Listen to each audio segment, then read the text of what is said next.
I don't know why I did that. I don't know. Welcome to Xbox Wednesday night. We are off to a fantastic freaking night. There's a lot of cool stuff to talk about. PlayStation 5 rumors. Dun dun dun.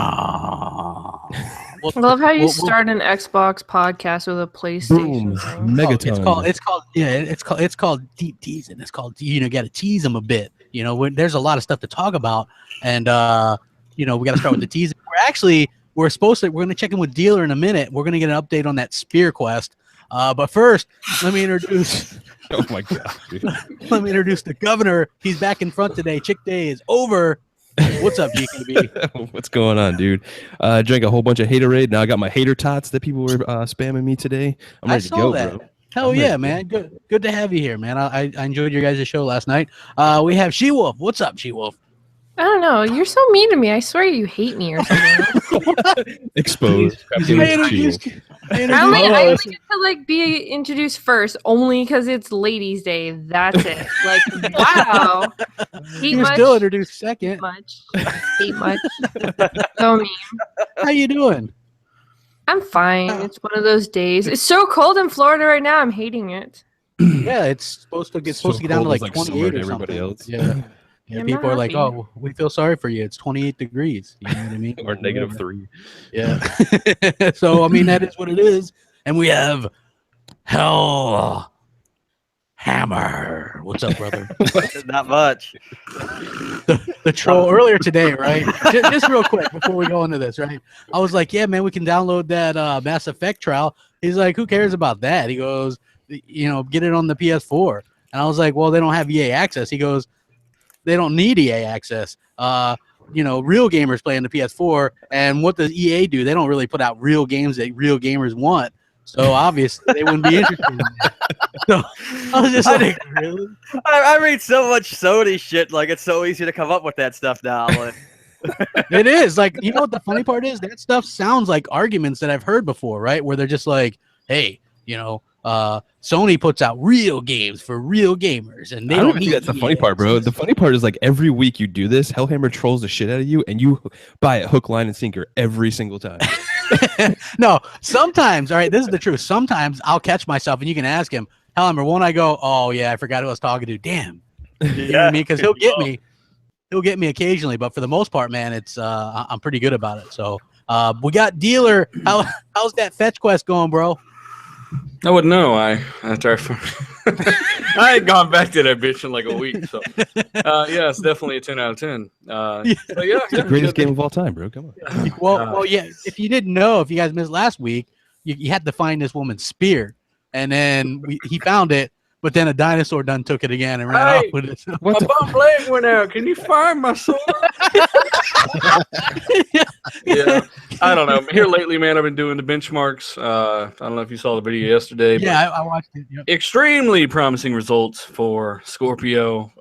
Some next level shit. So I'm extremely excited about what's coming. And with news of 4K 60 game capture, we know they've got a capable CPU to do this simultaneously. It's fucking over when it comes to which, it's not even a question. But yeah, it's good to be back on Xbox Nation. Of course, the best podcast every single day. I'm going to say it is. It is the best, hands down. Yeah, only on Wednesdays, though, crap. Only on Wednesdays. Yeah, only on Wednesdays. Only on Wednesdays. Definitely. Can't make people mad. Yeah, well, they're going to be mad. They're going to be very mad when we talk about why get a PS5 when I can play your games on PC. He went there already. Shit. Deep tease. Oh. Yes, that is. Oh, wow. And we have, backed by popular demand, the Canadian No Chills. Dude, I don't know. Oh, yeah. Let that hurricane through, bitches. Yeah, good to be back on the podcast. Thanks for the invite. Wasn't quite sure if I'd make it here in time because I had to sidestep a whole lot of pony piss. But, man, it's going to be a good show again tonight. It's going to be good. Let's rock it. Hey, Noof, dude, I don't know if we talked about this last week, but you posted this picture from Rise of the Tomb Raider, and it looked just like Aloy from, Dinobot's Far Cry, whatever that show, Horizon Zero Dawn, excuse me. Voltron. Yes, Voltron Horizon Dawn. What was the deal with that? Did you get a little bit of hate for that?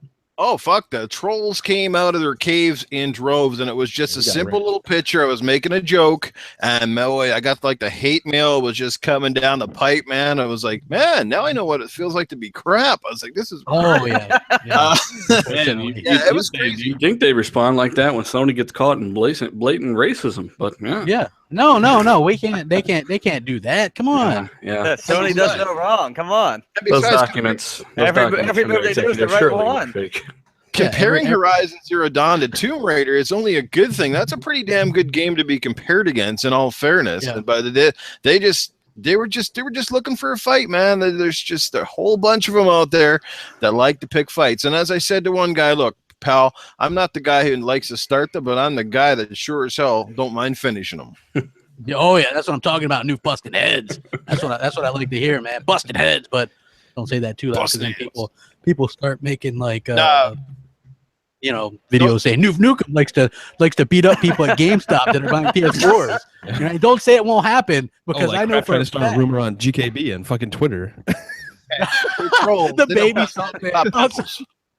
So I like tweeted out like there was that thing with the whole baby kicking thing, and so I tweeted out that Bender GIF Hellhammer where he's dancing with that girl in that episode. Like all the good fun. I can confirm GKB is not a baby dancer. So he doesn't actually tap dance on babies. So we're good to go there. I said to GKB, I'm like, oh, watch. We're going to have like children's services show up at the door saying, excuse me, Mr. GKB, do you step on She-Wolf's babies? Well, I would hope not. Well, you know what I mean? Let the leprechauns come over and do a little tap dance on you. I want to hop into a little video I did today. We can talk about this a little bit. I didn't really have a chance to go over this stuff with you guys, but what I have heard was Xbox Scorpio, by the time this thing comes out, Upload Studio is getting a complete overhaul, all the social media functions and sharing. That's why nothing's happening right now, because all this stuff has got to be into place for when Scorpio launches. Obviously, it'll be on Xbox One and Xbox One S as well, but apparently this stuff is going to be ready to go. It's going to, like right now, if you try to use Upload Studio, aside from being capped at like the 720p 30 frames per second on Xbox One, some of the intros and outros are really outdated, really old. There's like some from Forza Horizon 2 or Sunset Overdrive. I don't know if you guys if you ever watch any content providers that use that a lot, and you'll see the Sunset Overdrive one. It's like, man, that was kind of cool. said fuck it after a while. We got like 8. We're done. Yeah. We'll update it later. It's like, you gotta at least update that thing and keep it relevant. And so apparently that's one of the major things that's going on with this. Just in my opinion, I think Microsoft are going really hard after content creators with the Scorpio. Another thing we'll talk about probably in a little bit, which is the native 4K 60 frames per second game capture and streaming capabilities mixed with this. I mean, just going around here, what's your guys' thoughts on this and the idea that, do you get the feeling that Microsoft is really going after those game creators, the content creators and stuff? I'll start, I guess. I waited the required 3 milliseconds and no one said it. So yeah, this is going to be pretty awesome. As I said before, I exceeded even my expectations, and I wanted to address a comment or two because people are saying, well, how are they going to do this, for one, and secondly, aren't these devices just to record this kind of crap? They're thinking of capture cards and stuff, right? Which is a horrible business to be in right now, by the way. So these guys don't know that it's all software that does this, like with Radeon Relive and Video Shadowplay. They all do this and for free. So keep that in mind. It's all software. It's in the background. It's not like a capture card where you got to go out and buy something for $150 to do this. It's all built in just like it is today, but obviously they've got the hardware and the capability on the CPU side to do 60 FPS 4K streaming. And like I said, that essentially confirms a much faster CPU. That was one of the things AMD were bragging about at the New Horizon event, was how they could stream at such high fidelity on these games online simultaneously using one box. And that was a big advantage of their newer architecture. So it's definitely not a Jaguar. It's some kind of new hybrid deal or some kind of completely custom chip that's going to get the job done. And obviously that means 60 FPS. It will, hopefully, but it's good, man. It's good all around. I don't see the negative. And like I said, exceeded my expectations. I don't think many people saw this coming. Well, Yeah. Dealer, just real quick, before anybody else jumps in, the funny thing was, I don't think there was very many people that thought Jaguar at all, just for the simple fact that basically the Pro's maxing out all it can do, and Scorpio touted high fidelity VR, which requires fast frame rates. And how can you? And since the PS4 Pro is using a Jaguar, even with the faster GPU, it's still you're getting low quality VR. Yeah, Microsoft but is doing the thing high was, quality. anyone who kind of assumed or looked into this was probably before the Pro came out or was even announced, right? We heard about Scorpio leaks and rumors. We didn't know they would stick with Jaguar with the Pro. We didn't know they would just, fuck it, throw some shit in there, duct tape. You know, like, we didn't know they would do this. So we kind of just assumed otherwise. So a lot's changed. And we know the Pro is maxing out that Jaguar. They don't clock much higher on the Jaguar, over 2.1 gigahertz. And it's already hitting those limits. It can't do 60 FPS on games like Horizon Zero Dawn because the engine's too demanding. It can only record anywhere from 720, which, by the way, many games are too demanding on that CPU to even do 1080. If you read the description, it says some games will automatically go to 720p when recording. So some games it still records at 720p on the Pro, and the maximum is 1080. And some say it can do 1080 60. It cannot capture 1080 60. It streams 1080 60. There's a difference. So it only writes 1080 30 to the hard drive at the maximum. Yeah. Go ahead, Elmer. I know you. It's definitely does speak well for having a much more powerful CPU, because in order to capture anything above 1080 requires pretty hefty hardware to do. Not saying that it's not also helped out by the GPU side. I mean, Shadowplay and the Radeon side as well, both work really well for 1080. But as soon as you start hitting anything above that, your CPU starts taxing a lot. You start losing either frame rates or and especially whatever the case may be. FPS part, like that's, you know what I'm saying? That's pretty crazy for a console, man. Yeah. What about like GKB, She-Wolf? You guys are content creators and you obviously have capture cards. Wouldn't the idea be more appealing to do like quick videos if Upload Studio was halfway decent and you could do like better quality? I don't know, man. Like the way I do like videos and stuff, I just, I got it down. I don't really need to use Upload Studio. I think it's cool, like, because there's a lot of content creators that use Upload Studio like fantastically. So I'll just leave it to them to do that stuff. But I'd rather use my PC and stuff. But I think just the capturing the 4K stuff, like just getting like capture cards, because you use the Elgato, I use the Elgato, probably some other people on the panel use it as well. Those things are expensive, man, and the 4K ones $200 for mine. Yeah, the 4K ones are even more than that, man. They're like around $400 depending on which ones you go with. So and some of them don't even do 60 FPS. Some of the higher ones do, but you're right though, GKB. So there are a lot of people that do a great job without like I think it was at 6,000 subscribers before I even touched the PC to edit or do anything with videos. So don't think that it's not capable or it won't get you somewhere. But your Megadeth rip, your Megadeth rip. I mean, it's, you know what I'm saying? You can get places with just using the Xbox One, and that's kind of that's awesome. Yeah. I like that. But this looks to expand and make things better. Hopefully, number one thing for Scorpio content creation that is important is the ability to use a USB microphone, which you cannot currently do on the X1. That needs to be a thing. I agree 100%. And you know what? Upload Studio wasn't always terrible like it is now. Like when they first did that update, I guess it might be a couple years ago now, they enabled you to be able to use like the green screen effect and stuff like that. I've seen some people use that to great effect and do some pretty good videos. You know what I mean? But as far as keeping up with even like what the PS4 offers on that, which I can't even, it's very complicated on that. That's why I stick to my PC to edit. But yeah, like they really need to update this. But like a lot of people didn't realize this when I mentioned this, and some people jumped on me and were like, "How do you know that, Crap Gamer?" And I'm like, "Well, just look at what's going on." I know that's as bad as that. You're fat, Crap Gamer. You're fat. How do you know that? And I'm like, "Well, I have a brain, and some people think they're smarter than me, but yet can't comprehend." Wouldn't it be a glorious world if motherfuckers just type shit into Google before they questioned you or called you a liar? Man, that would be a fantastic world. That would That'd be a great amazing. day. One day. That's the dream. Yeah. Scorpio's not using PC ports. Slap him with that link. Oh, okay. I won't reply. No, they'll ignore it, or they won't reply at all. Like, look, if I'm wrong about something, I'm like, hey, that was my bad, or hey, this is a rumor, or hey, this is this. But if ever I'm right about something, we'll get to this in a little bit, like the whole PS4 games with PS Now, crickets, man, straight crickets. Nobody says shit.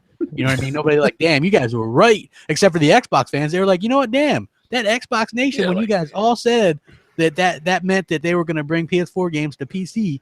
Damn, you guys are right. Nobody said that. Like, props to you guys. No, we didn't get that.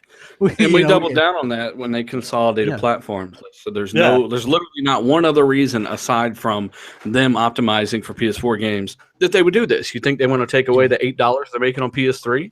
No, they like money. So there's a reason they did that. Well, yeah. But yeah, just completing my thought. The whole idea behind Scorpio, if you look at what got PlayStation ahead so far right now, is a couple of things. One thing is they have content creators on their side. If you look at how easy it was to share, how easy it is you can stream right to YouTube, you can do all that stuff. The games ran at a higher resolution. In some cases, they would perform better. Scorpio is going to take all that stuff away and make it really easy for content creators to put out the best looking game, and it's going to be the Scorpio version. And I said that. I'm like, look, content creators, a lot of them, they're not fanboys. Some of them will just go with whatever the more power. Like last gen, it was the 360, right? This gen, it was the PS4. Not that the PS3 wasn't powerful, but it was just like there was a lot of issues with some of the games and stuff. Well, yeah.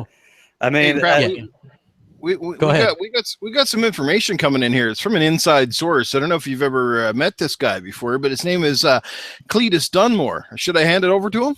Yeah, hand it over to him. Let's hear what Cletus has to say. What's going on, everybody over there on the Xbox Nation? First of all, let me just tell you there, Seawolf, that I got the smelling salts ready for you there in case the hardware talk's putting your pussy to sleep. Second of all, I got some inside news for y'all motherfuckers. I was talking to some people at Sony, and in order to cut down on the cost of making all this hardware, what we done is cut a deal with the George Foreman people, and we basically took some processors out of their fucking burger grills, and we put it into PlayStation 4 Pro, and that's how we can run the games, cut down the cost, and you can cook motherfucking burgers on this some bitch at the same time. That's my last piece of information. What's a processor? It's a badass burger grill. I heard from an inside source as well that they got a couple of that they got some monkeys over in Taiwanese somewhere, and basically what they're doing is they're making porno games for that. This officially just became like a bad episode of Saturday Night Live. And that's all I got to say about that. All right, Cletus, thanks for your info, buddy. Thank you, Cletus, and we'll be on the lookout for those processors in the future. If you've got some competition, I mean, you give us Cletus's information. Yes, what's his Twitter? Cletus Dunmore, man, the guy's incredible. I want to follow him immediately. I don't even know if he knows what Twitter is. I think the last time I mentioned Twitter to him, he thought it was like birds flying through the sky with those little messages in their feed. Immediately, I definitely want to. I want to follow him right now, right this minute. I actually want to talk about something a little bit interesting that I don't see a lot of people talking about, and that is Colin Moriarty. Kind of game related, I guess. You guys might know he used to be a big wig over at IGN. He left with Greg Miller, and they started that Kind of Funny Games. I don't really like the guy, but at the same time, right over him, bro. Yeah, he made a tweet, and people kind of jumped on him, and I get that. Like, that's not why he left. But then if you look, like his partner Greg Miller kind of threw him under the bus with the whole. He doesn't speak for us, blah blah blah. You know what I mean? Just kind of threw him under the bus, and I kind of feel bad. Say, do you know? A Day Without Women, that was like that celebrating women or whatever, and he went like, peace and quiet or something. Yeah, he's like, everyone got all offended over a joke like that. Yeah. Well, he got some hate for that, but then like Greg Miller tweets out. That doesn't or whatever. That's not representation of how I feel or what Kind of Funny feels. Blah blah blah. You know what I mean? Like he didn't have his back at all. Jesus. Yeah. So that's just kind of the straw that broke the camel's back, as I said on Beast Fire, right? Like those two, that's a tale of two best friends that just lived together until they eventually tried to kill each other, and that didn't go well. So then they got in an argument on Twitter, and one of them moved out, right? Yeah. And it's kind of a shame because They were kind of a good group together. I mean, I watched them occasionally, only because they were like Greg Miller is he's the crap gamer for PlayStation, I guess. Like he's just like no, actually I do admit when Xbox fucks up, but Greg Miller never admits that PlayStation fucks up. He's just like PlayStation's the best. You know, it's the best. Colin Moriarty, to his credit, when they were announcing the PS4 Pro, he's like, why do this? Why not just wait a couple more years and come out with the PS5? This is stupid. You know what I mean? Like completely. And so not that he hasn't done some. Yeah, go ahead, Noof. Can you blame the guy though? I mean, for kind of walking away when everybody that he was near and dear to him in terms of that whole circle of friends, they basically called him out via Twitter. Like, you shouldn't do that on a public forum, to be quite honest with you. If you got some differences or you did something wrong, you just talk to him in private and say, hey, man, from here on out, you just kind of got to watch what you say, because this world is easily offended by just about everything these days. So you just got to be careful. And I think it's a hard line to cross. I mean, fuck, we've all been there. We've all done and said some stupid shit. Speak for yourself. I never say anything stupid to get in any trouble. Whatever. just kidding. But that's my take on it. I was watching like the reactionary tweets to what he said, and you're just kind of like, well, I don't really blame the guy now, because it feels like he's getting attacked by like his peers, and it's not a good feeling to be in. You want people to still back you up, even if you did make a mistake, Yeah, that's how you know it's something deeper than that. That's how you know that. Like, it's not just a Twitter thing. This has been going on privately for a while, and this is just what did it. That's all it is. Yeah, I mean, he doesn't back him up. Listen, you guys want to hit that like button because there's like almost 500 watching and a notoriously low amount of likes. I'm just saying, if you guys want to hit that like button. If you got any promises, now's the time. Yeah, now's the time. Most of them didn't even hear it. You did it when they all left. I mean, hey, we still got almost 900 likes on that thing. So yeah. So it didn't hit its 1,000? No. Nope. Oh well, sorry. I guess nobody gets to find out my cup size. My bad. Oh well. Yeah, you know what? Like, here's the thing. I'm a bit of a been caught in some controversies for whatever reason. Not you, bro. Yeah, me. No, you don't say. Yeah, like, believe it, me. I know, as wholesome as I am. The crappy gamer and controversy. Yeah. I've had a little bit of controversy, What? and I've messed up, and I've apologized, and I've had my fair share of stuff happen where people took things that I said wrong or tweeted, especially Twitter. That is like my nemesis, but I love it. You know what I mean? Now I run stuff by people multiple times before I tweet. I'm like, I'm about to tweet this. I'm like, Elhammer, what do you think? Don't do it. Don't do it. You know what I mean? Like that's I keep seeing like people talk in the chat. They want my opinion on it, and some people have asked, like, am I offended? No, I don't care what somebody else has to say. If somebody wants to tweet something out, then it's whatever. Like, sorry to say, but this kind of goes back to like the whole Xbox and them tweeting stuff out about other companies. I don't care. If they want to say something and say it, whether it's stupid or it's not, it's not. It's their opinion, whether they meant it as a joke, whether they meant it as something hurtful at that time. It wasn't directed towards me personally, so I'm not going to take it personally. Like, it's their tweet, it's whatever. I'm not going to get like butthurt over it. It's pointless. There's definitely more important shit going on to really pay attention to than some stupid shit like that. All those sensitive butterflies out there. Well, yeah, there's why bother get upset over somebody's tweet? Just like, literally, there's so many things that go on in Twitter that could like honestly have more of my I can't even. Oh my god, I have like no thought right now. My attention. Obviously, this doesn't have my attention.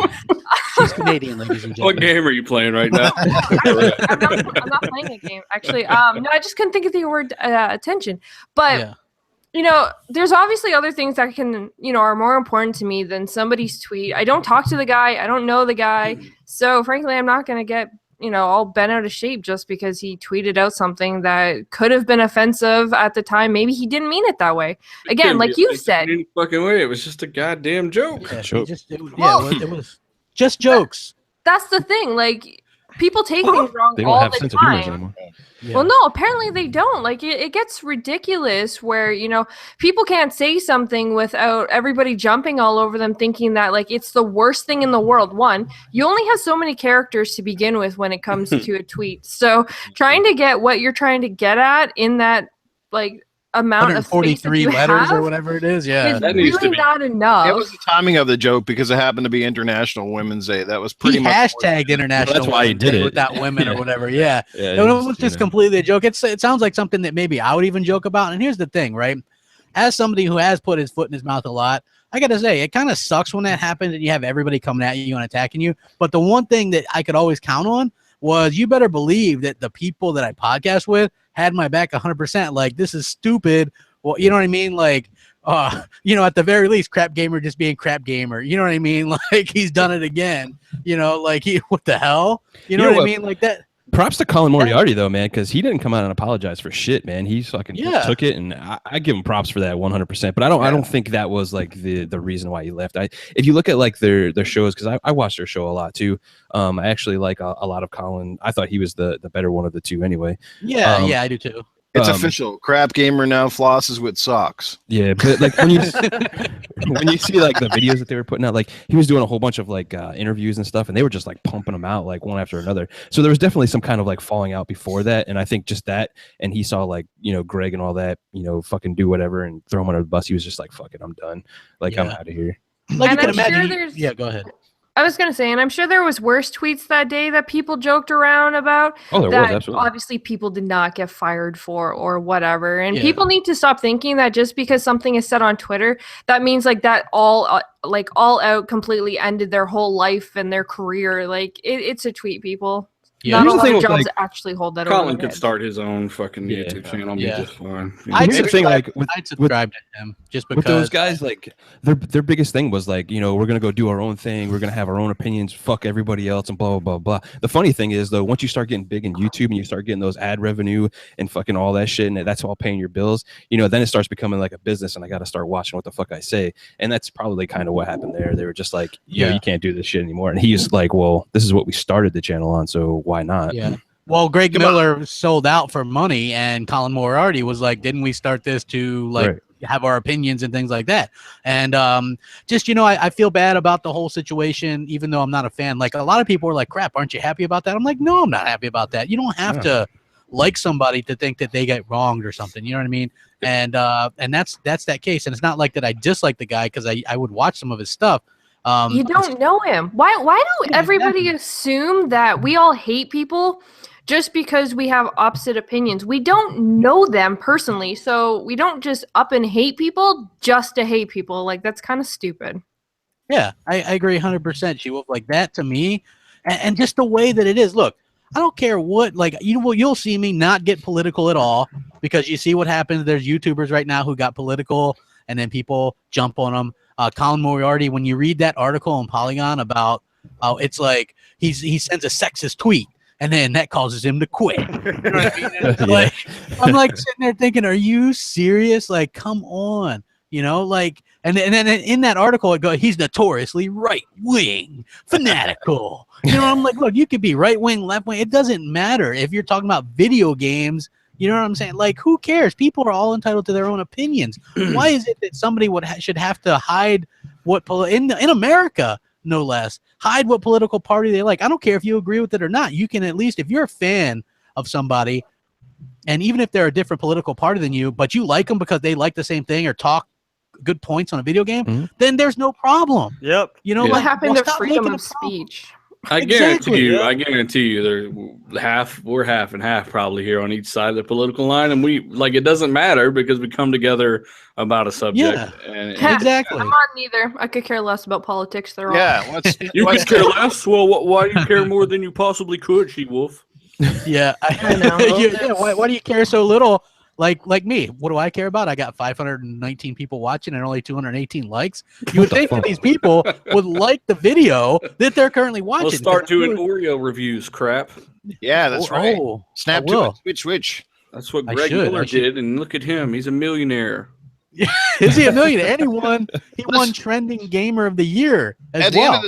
Trending dick clicker of the year. At the end of the day, let's just hope the real reason was that, let's hope the real reason was Colin wasn't sticking Joy-Con controllers up his ass and making comments.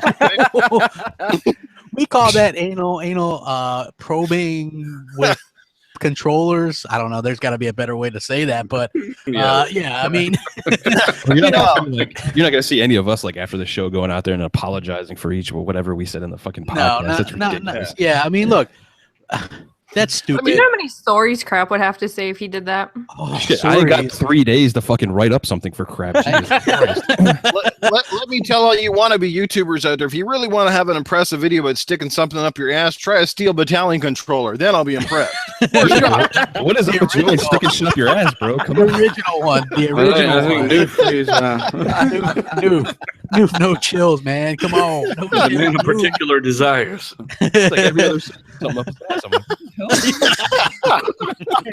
He got his nickname, man. No chills, dude. Like he gets that from something. You know what I mean? Like absolutely. You know what? I want to talk a little bit also about Sony and the PS4 losing all their exclusives. Done. Exclusives are over. The days of the exclusives are over, ladies and gentlemen. And I did a video, and people were really responsive to it because I was cackling because I thought it was so funny at the beginning. Oh, that clown! There's that clown crap gamer. Karma's a bitch, huh? I mean, it is. Look, here's the thing. And of course, the narrative's changed again. Well, you can't own it natively, so it's not the same. Oh, I got the perfect argument against that. So when you buy a movie on PSN or Vudu or Xbox Live, like just because it's streamed from the cloud, you don't own it, or are you going to go buy it somewhere else too? Like, no, you still own the fucking thing. We don't know if you'll be able to download the games in the future or whatever, but apparently before now, PlayStation Network was more than fine, more than adequate. It was great. That's what we heard. So, we're going to be able to play your games on PlayStation now. We've been doing it on the TVs and the PlayStation TV devices. That was a fail, obviously. Your exclusives are gone. They're gone. There's no damage. The one good thing this works out well for me, right? Like, not to buy a PlayStation 4. Like, I wouldn't have bought a fucking Pro if I would have knew this. I would have waited another. Like, I was legitimately going to buy one at the end of the year or so. Because there's a couple games that really interest me, like Ratchet and Clank. I'm a big platforming game fan. I've always liked that series. Money, bro. What he means is he was gonna game share with me and get a hold of all my digital games. Yeah, most likely. But either way, now I don't have to do that. Now I could just sign up for this for a couple months, play through the game, use an Xbox controller, which is much superior to the PlayStation 4 controller, because unless they've upgraded that thing, the last one I had, I got like 3.5 hours of battery time before the thing would die. Or if I didn't play it for a couple days and I'd pick it up, I'd be like, oh, maybe I'm going to play the PS4. That's why, rather than I didn't have a lot of hours on it. I'd pick up the fucking controller and be like, I'm going to play a game on it. I click it and the controller would just flash once and it'd be dead. I'm like, well, I guess I'm playing something else. For some reason, even though I always set my controller to turn off after 10 minutes, it doesn't. And then the battery just dies on. I'm not sure what the hell it doesn't matter. Even once it's off, somehow the battery just drains itself. Hey, true story. When Hellheimer actually had a PS4, I was like, dude, you want to borrow the Order 1886? And he was like, no, thanks. Like, I kept on trying to get him to borrow these games, and he wouldn't. He was like, nah. That's okay. I seen enough of that game, but to watch it, you play like 45 minutes of it. I was like, not for me. Oh, you watch one third of the fucking game. Yeah.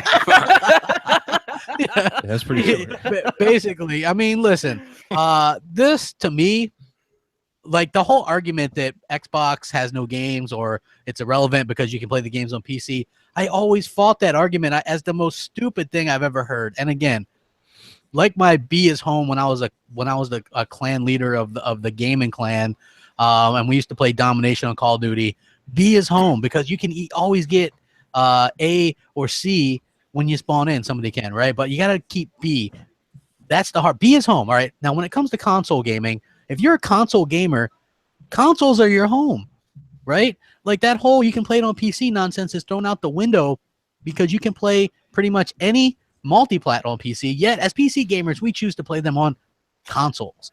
My argument on that was always completely different. Mine was that all these people who are like, oh, you can play it on PC, you can play it on PC. Well, look at the requirements for these games versus the average game console or the average PC that people are playing based off of the Steam surveys, and tell me that all these fucking people are playing this stuff at any kind of decent resolution or anything, or even playing it at all, because getting some of these games to even boot on something that's not half decent.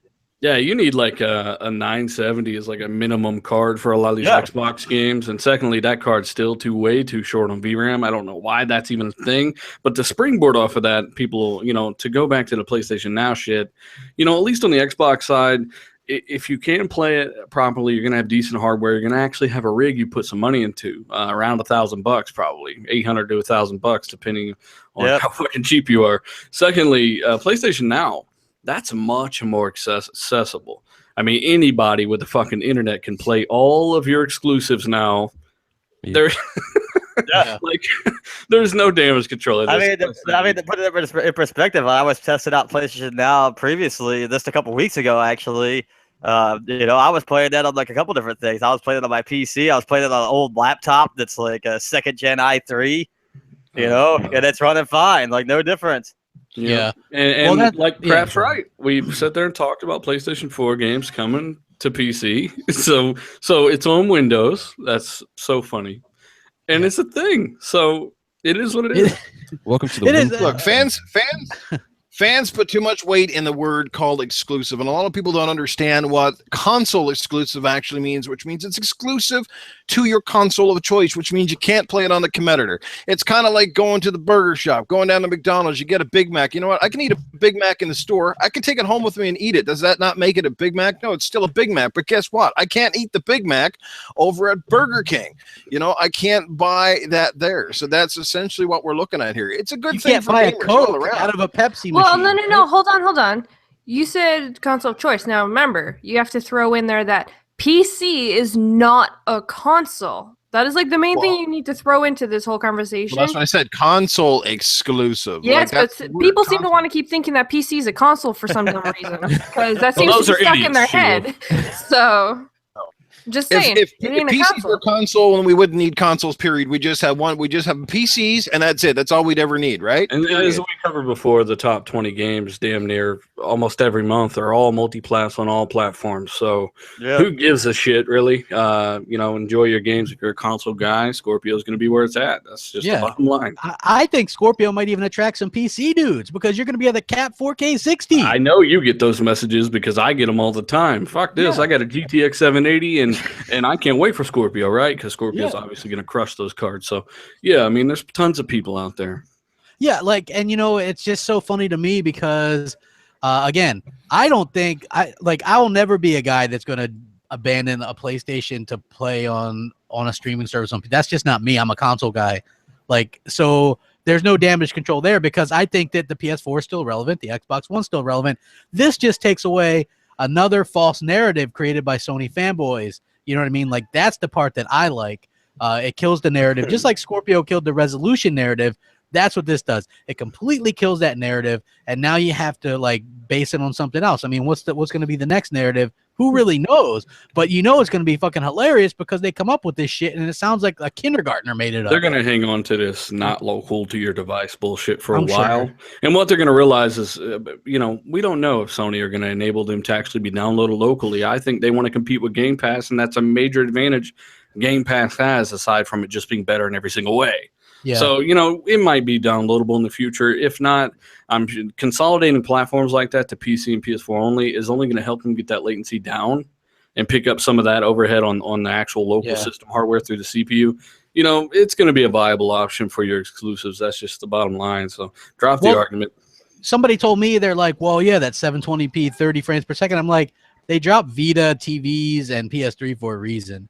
Yeah. They're gonna, and they can't tell the difference between 720 anyway. They played Killzone with that shit for 6 months. Yeah, that's true. They're like, man, we got that 1080p life. We're not living that 900p rise life. Yeah, we got that 1080. If it comes to playing it at 720p or 1080p, I would choose 720 over buying a PlayStation 4 anyway. After owning one, that's the decision I would make every time right now. Here's a question though, right? I mean, you guys probably seen this. When they announced the PS4 Pro, they said it wasn't to compete with the Xbox Scorpio, it was to compete with PC market, because that was their real thing. I mean, does this totally invalidate them and make them look like liars? And how come nobody's calling them out on this? Go. Sony are the ones that said they came out with the Pro to compete with PC. Yeah, that's what I'm saying. And Microsoft said the opposite, right? Yeah. So, no, Microsoft is just giving you the console they know you want, and this thing's going to be hella capable. So it's one of those things you have to wait and see it. Yeah, I actually remember making a comment about that when they've said that was made to design to compete with PC, and I was like, "What PC?" Because any self-respected person who actually legitimately like plays PC games, like I don't even play that. Like I play some PC games without a shit ton, and my rig is better than 95% of the people's out there. Yeah. Well, and the Pro's just a resolution box. Like if it gave me 60 FPS on all the games, I'd be like, all right, I see your argument. But you know, 1800p ain't doing it, Sony. Sorry. Yeah. Not only that, but that whole checkerboard thing, like you said, dealer, when you're standing still for pictures and stuff, it looks good. But when you're moving around, it's blurry as fuck. Yeah, it loses something, and I think that's something that people probably should speak out a little bit more. Yeah, if you're just looking at a picture just side by side, maybe it'd be harder to tell. But if you're looking at something native and actually playing something native 4K versus something in checkerboard, it's checkerboard's just missing pixels. Like I don't like that whole thing. It's literally pixels are only filled in effectively while you're sitting still. That's what I say. When you start moving around, you notice all that artifacting, and it comes to your eyes in the form of blur. So it looks like you have a ridiculous amount of motion blur on, and when you go to the performance mode that doesn't have checkerboarding, it's not nearly as blurry in motion. And like I said, that's the way I play the game because it's ridiculously blurry in checkerboard mode. Yeah. Like Noof, as far as you're concerned, like, because I think you're like me, you're just not a PC dude, so you would like this makes no difference to you, right? Absolutely no difference. I won't be running out to trade my consoles. I won't be doing anything any different than I've always done. I've always bought consoles for my games. It's simple. It's easy. You bring it home. You throw it in. The game looks right, runs right most of the time. And that's how I want it to be. I don't have to fuck with the graphics card. I don't need to maximize settings. I don't have to worry about extra accessories. I can't stand a keyboard and mouse. I just just as soon as pitch that out the window. That's how I feel. I have no animosity towards people that love their PCs and people that take it seriously, but I'm a console dude. It's always been that way. It's always going to stay that way. Man, I'm old school. I'm still the kind of guy that goes up and buys my damn games at the store. I don't do this digital shit. I'm old school. I like discs, and that's how that's going to stay too. Amen. Preaching to the choir.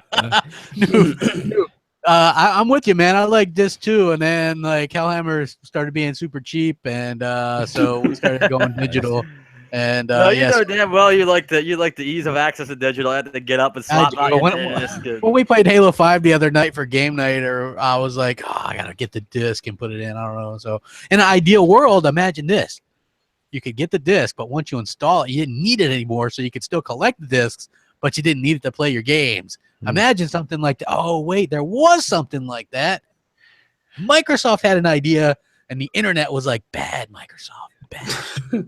And then you hear PC guys, they say, Microsoft tried to fuck you over. It'd be like, man, you're a PC guy.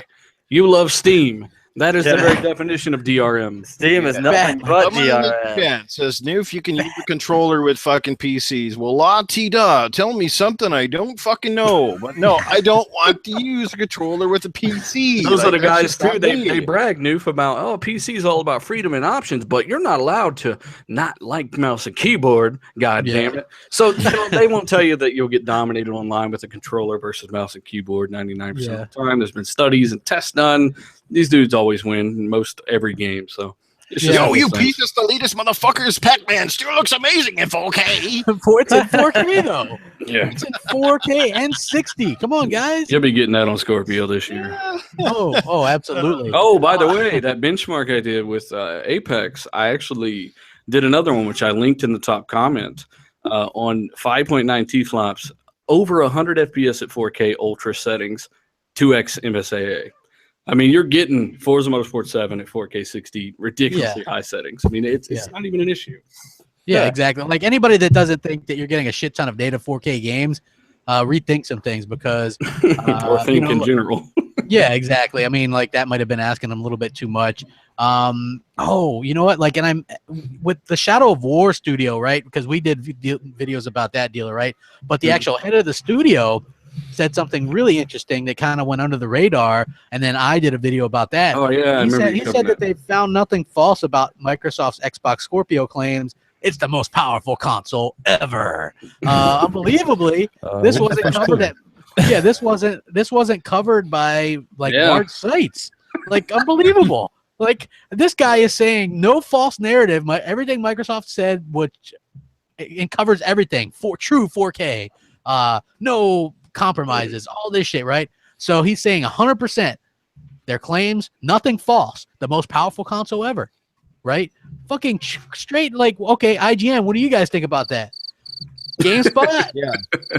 Look, like, IGN find the settings. Well, everybody that's because none of these places care about that, right? Like with a major studio, that's all about the narrative. That if it was something said about Sony, even if it was a fucking little indie dev who made like one game that that costs $3 on PSN, and they're like, oh my god, this is the most powerful system I ever used or I've ever programmed for.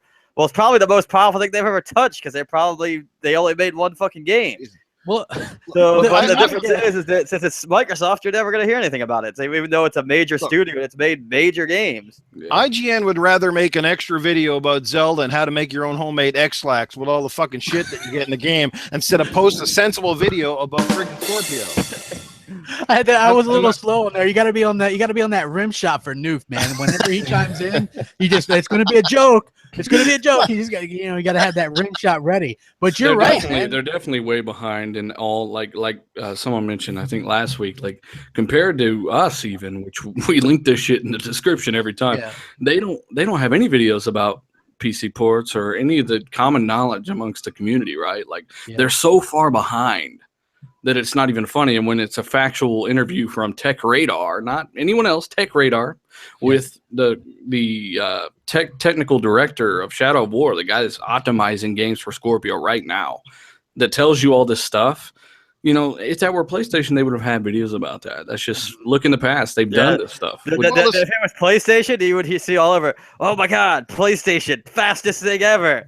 Throw out all your systems for the next 20 years. This 50% faster.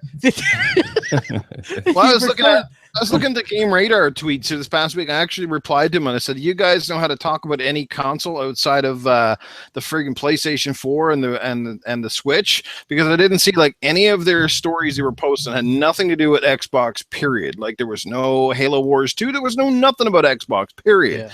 And I sent him a tweet. That's what I sent to him. Like, do you guys know how to talk about any other console but PlayStation? Like, what is it? They never give me a reply, obviously. But like I don't know where like Persona and stuff that won't sell. Probably even like Halo Wars 2 did. Halo Wars 2 was number one on the Xbox side over in the UK and number 2 overall just in the UK. Well, it did better in the States. I don't know why we're even surprised about this. Like, we're talking about like the gaming media who is, paid for essentially, and then don't even do journalism or vent any of the fucking information they get. They literally just sit there at their fucking computer looking at their email and being like, "Oh, I just got something I got to write about now. Let me go verbatim what the fucking email says." Like, that's a good point, man. And it's not like they're paid for literally. They're paid for by the fact that they know that Sony videos are just going to get the clicks, and they don't want to piss those guys off. They're paid for without knowing they're paid for. Yeah. Right. Well, you know what? I brought that up a long time ago. I go, when people are like, "Oh, Crap Gamer, you think that Sony pays off the media, right?" I'm like, no, it doesn't work like that. What happens is PlayStation fans outnumber Xbox fans. So what you do is you put up a video that's pro PlayStation, and it also bashes Xbox. Because why? You're going to have all the pro PlayStation people clicking on that to say, yeah, and rub it in. And then you're going to have the Xbox guys going there defending, and then the PlayStation guys attacking the Xbox guys, and it goes back and forth.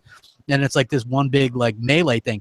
The problem is it really kind of accentuates the lack of need for these sites now, considering you get most of your news from like YouTube, and we source it as well. Like I remember when we did that one, all right, the technical director that you're talking about, Dealer, he was like, if you read what he said, he's like, yeah, he's talking about the Scorpio. And then he goes, until you've seen this game in 4K HDR, it's totally different story. So without confirming that it's 4K HDR, he confirms that it's 4K HDR, and that's huge. And seeing the tests that I've done on the channel, it's obviously easily doable on this hardware.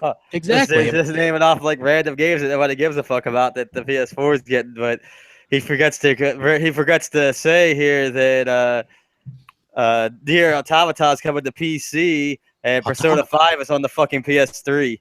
It's getting a Yeah, PS3 but release. even though, like, the way you're talking about social media and stuff, I know you say, like, the companies don't, like, obviously buy them or, you know, pay for them or whatever, but at the same time, we still have to feel like it's obviously being paid for, because you get, like, IGN who come out and show off that they got, like, a whole bunch of PlayStation 4s given to them. So they may not be given, like, cash from these, like, from, say, Sony or whatever, but they are definitely getting a lot of handouts that are obviously swaying their side to one or the other.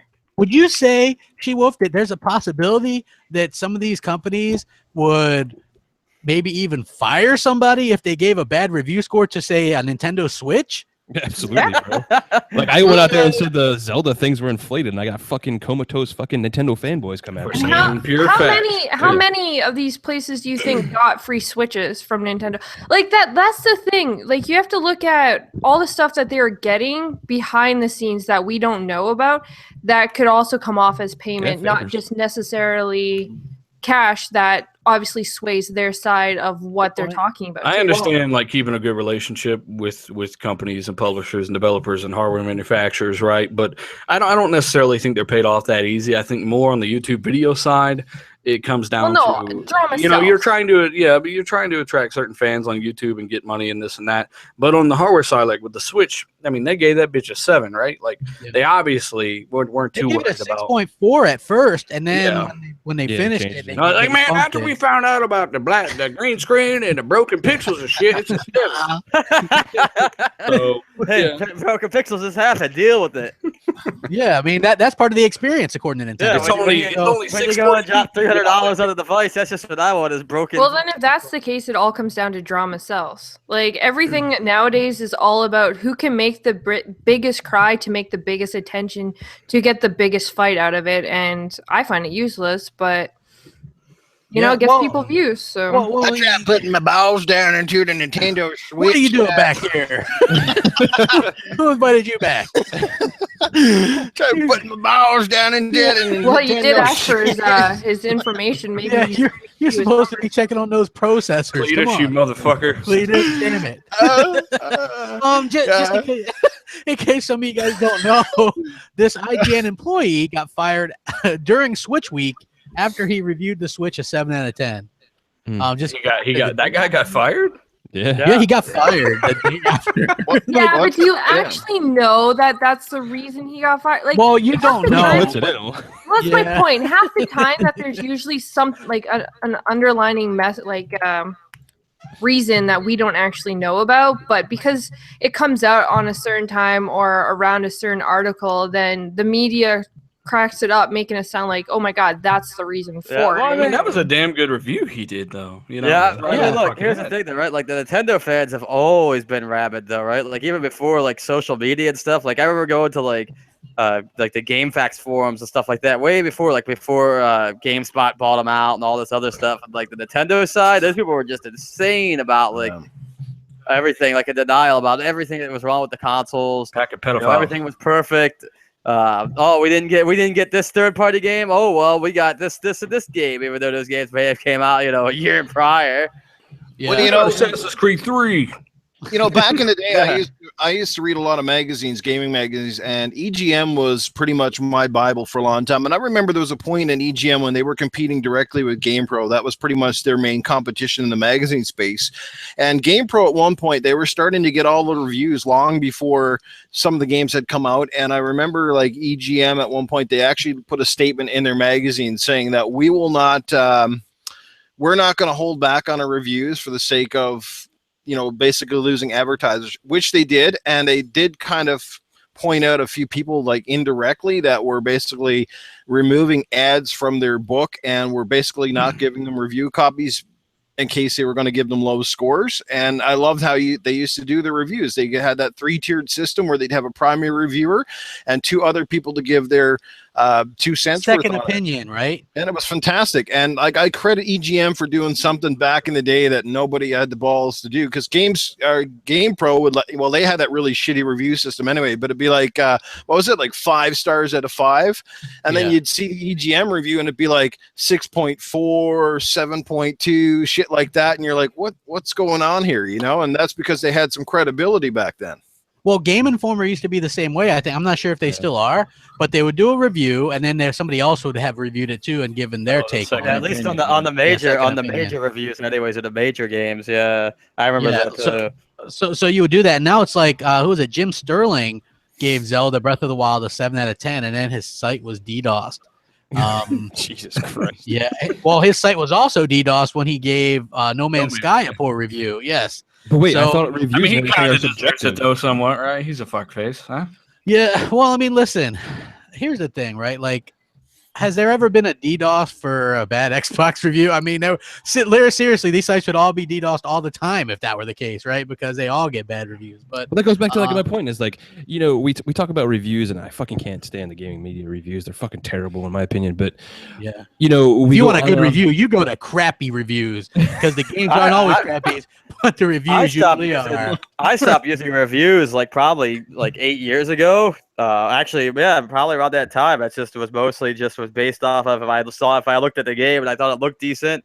And nowadays it's more of I watch just gameplay footage. Well, you gotta find the reviewer like that, like Luke Hamarley. I think that's his name at IGN. He's like the Australian guy that reviews all their race car games, right?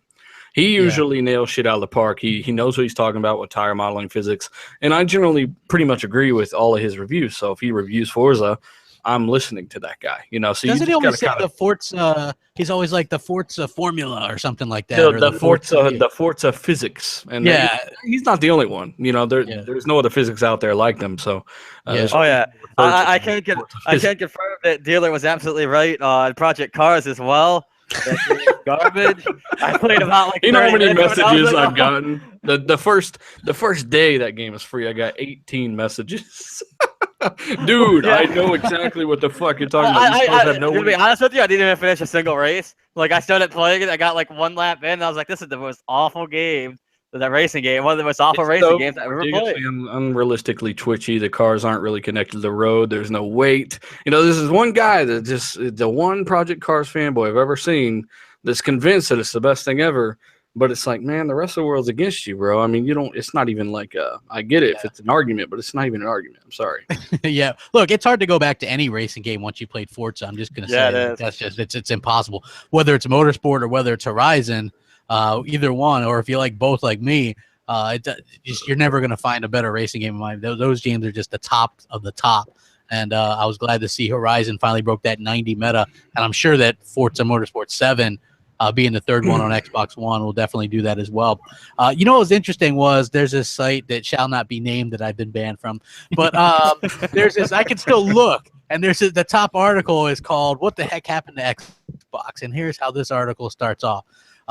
This year has been crazy for games. Nier Automata, Horizon Zero Dawn, Gravity Rush 2, Nioh, The Legend of Zelda, Breath of the Wild.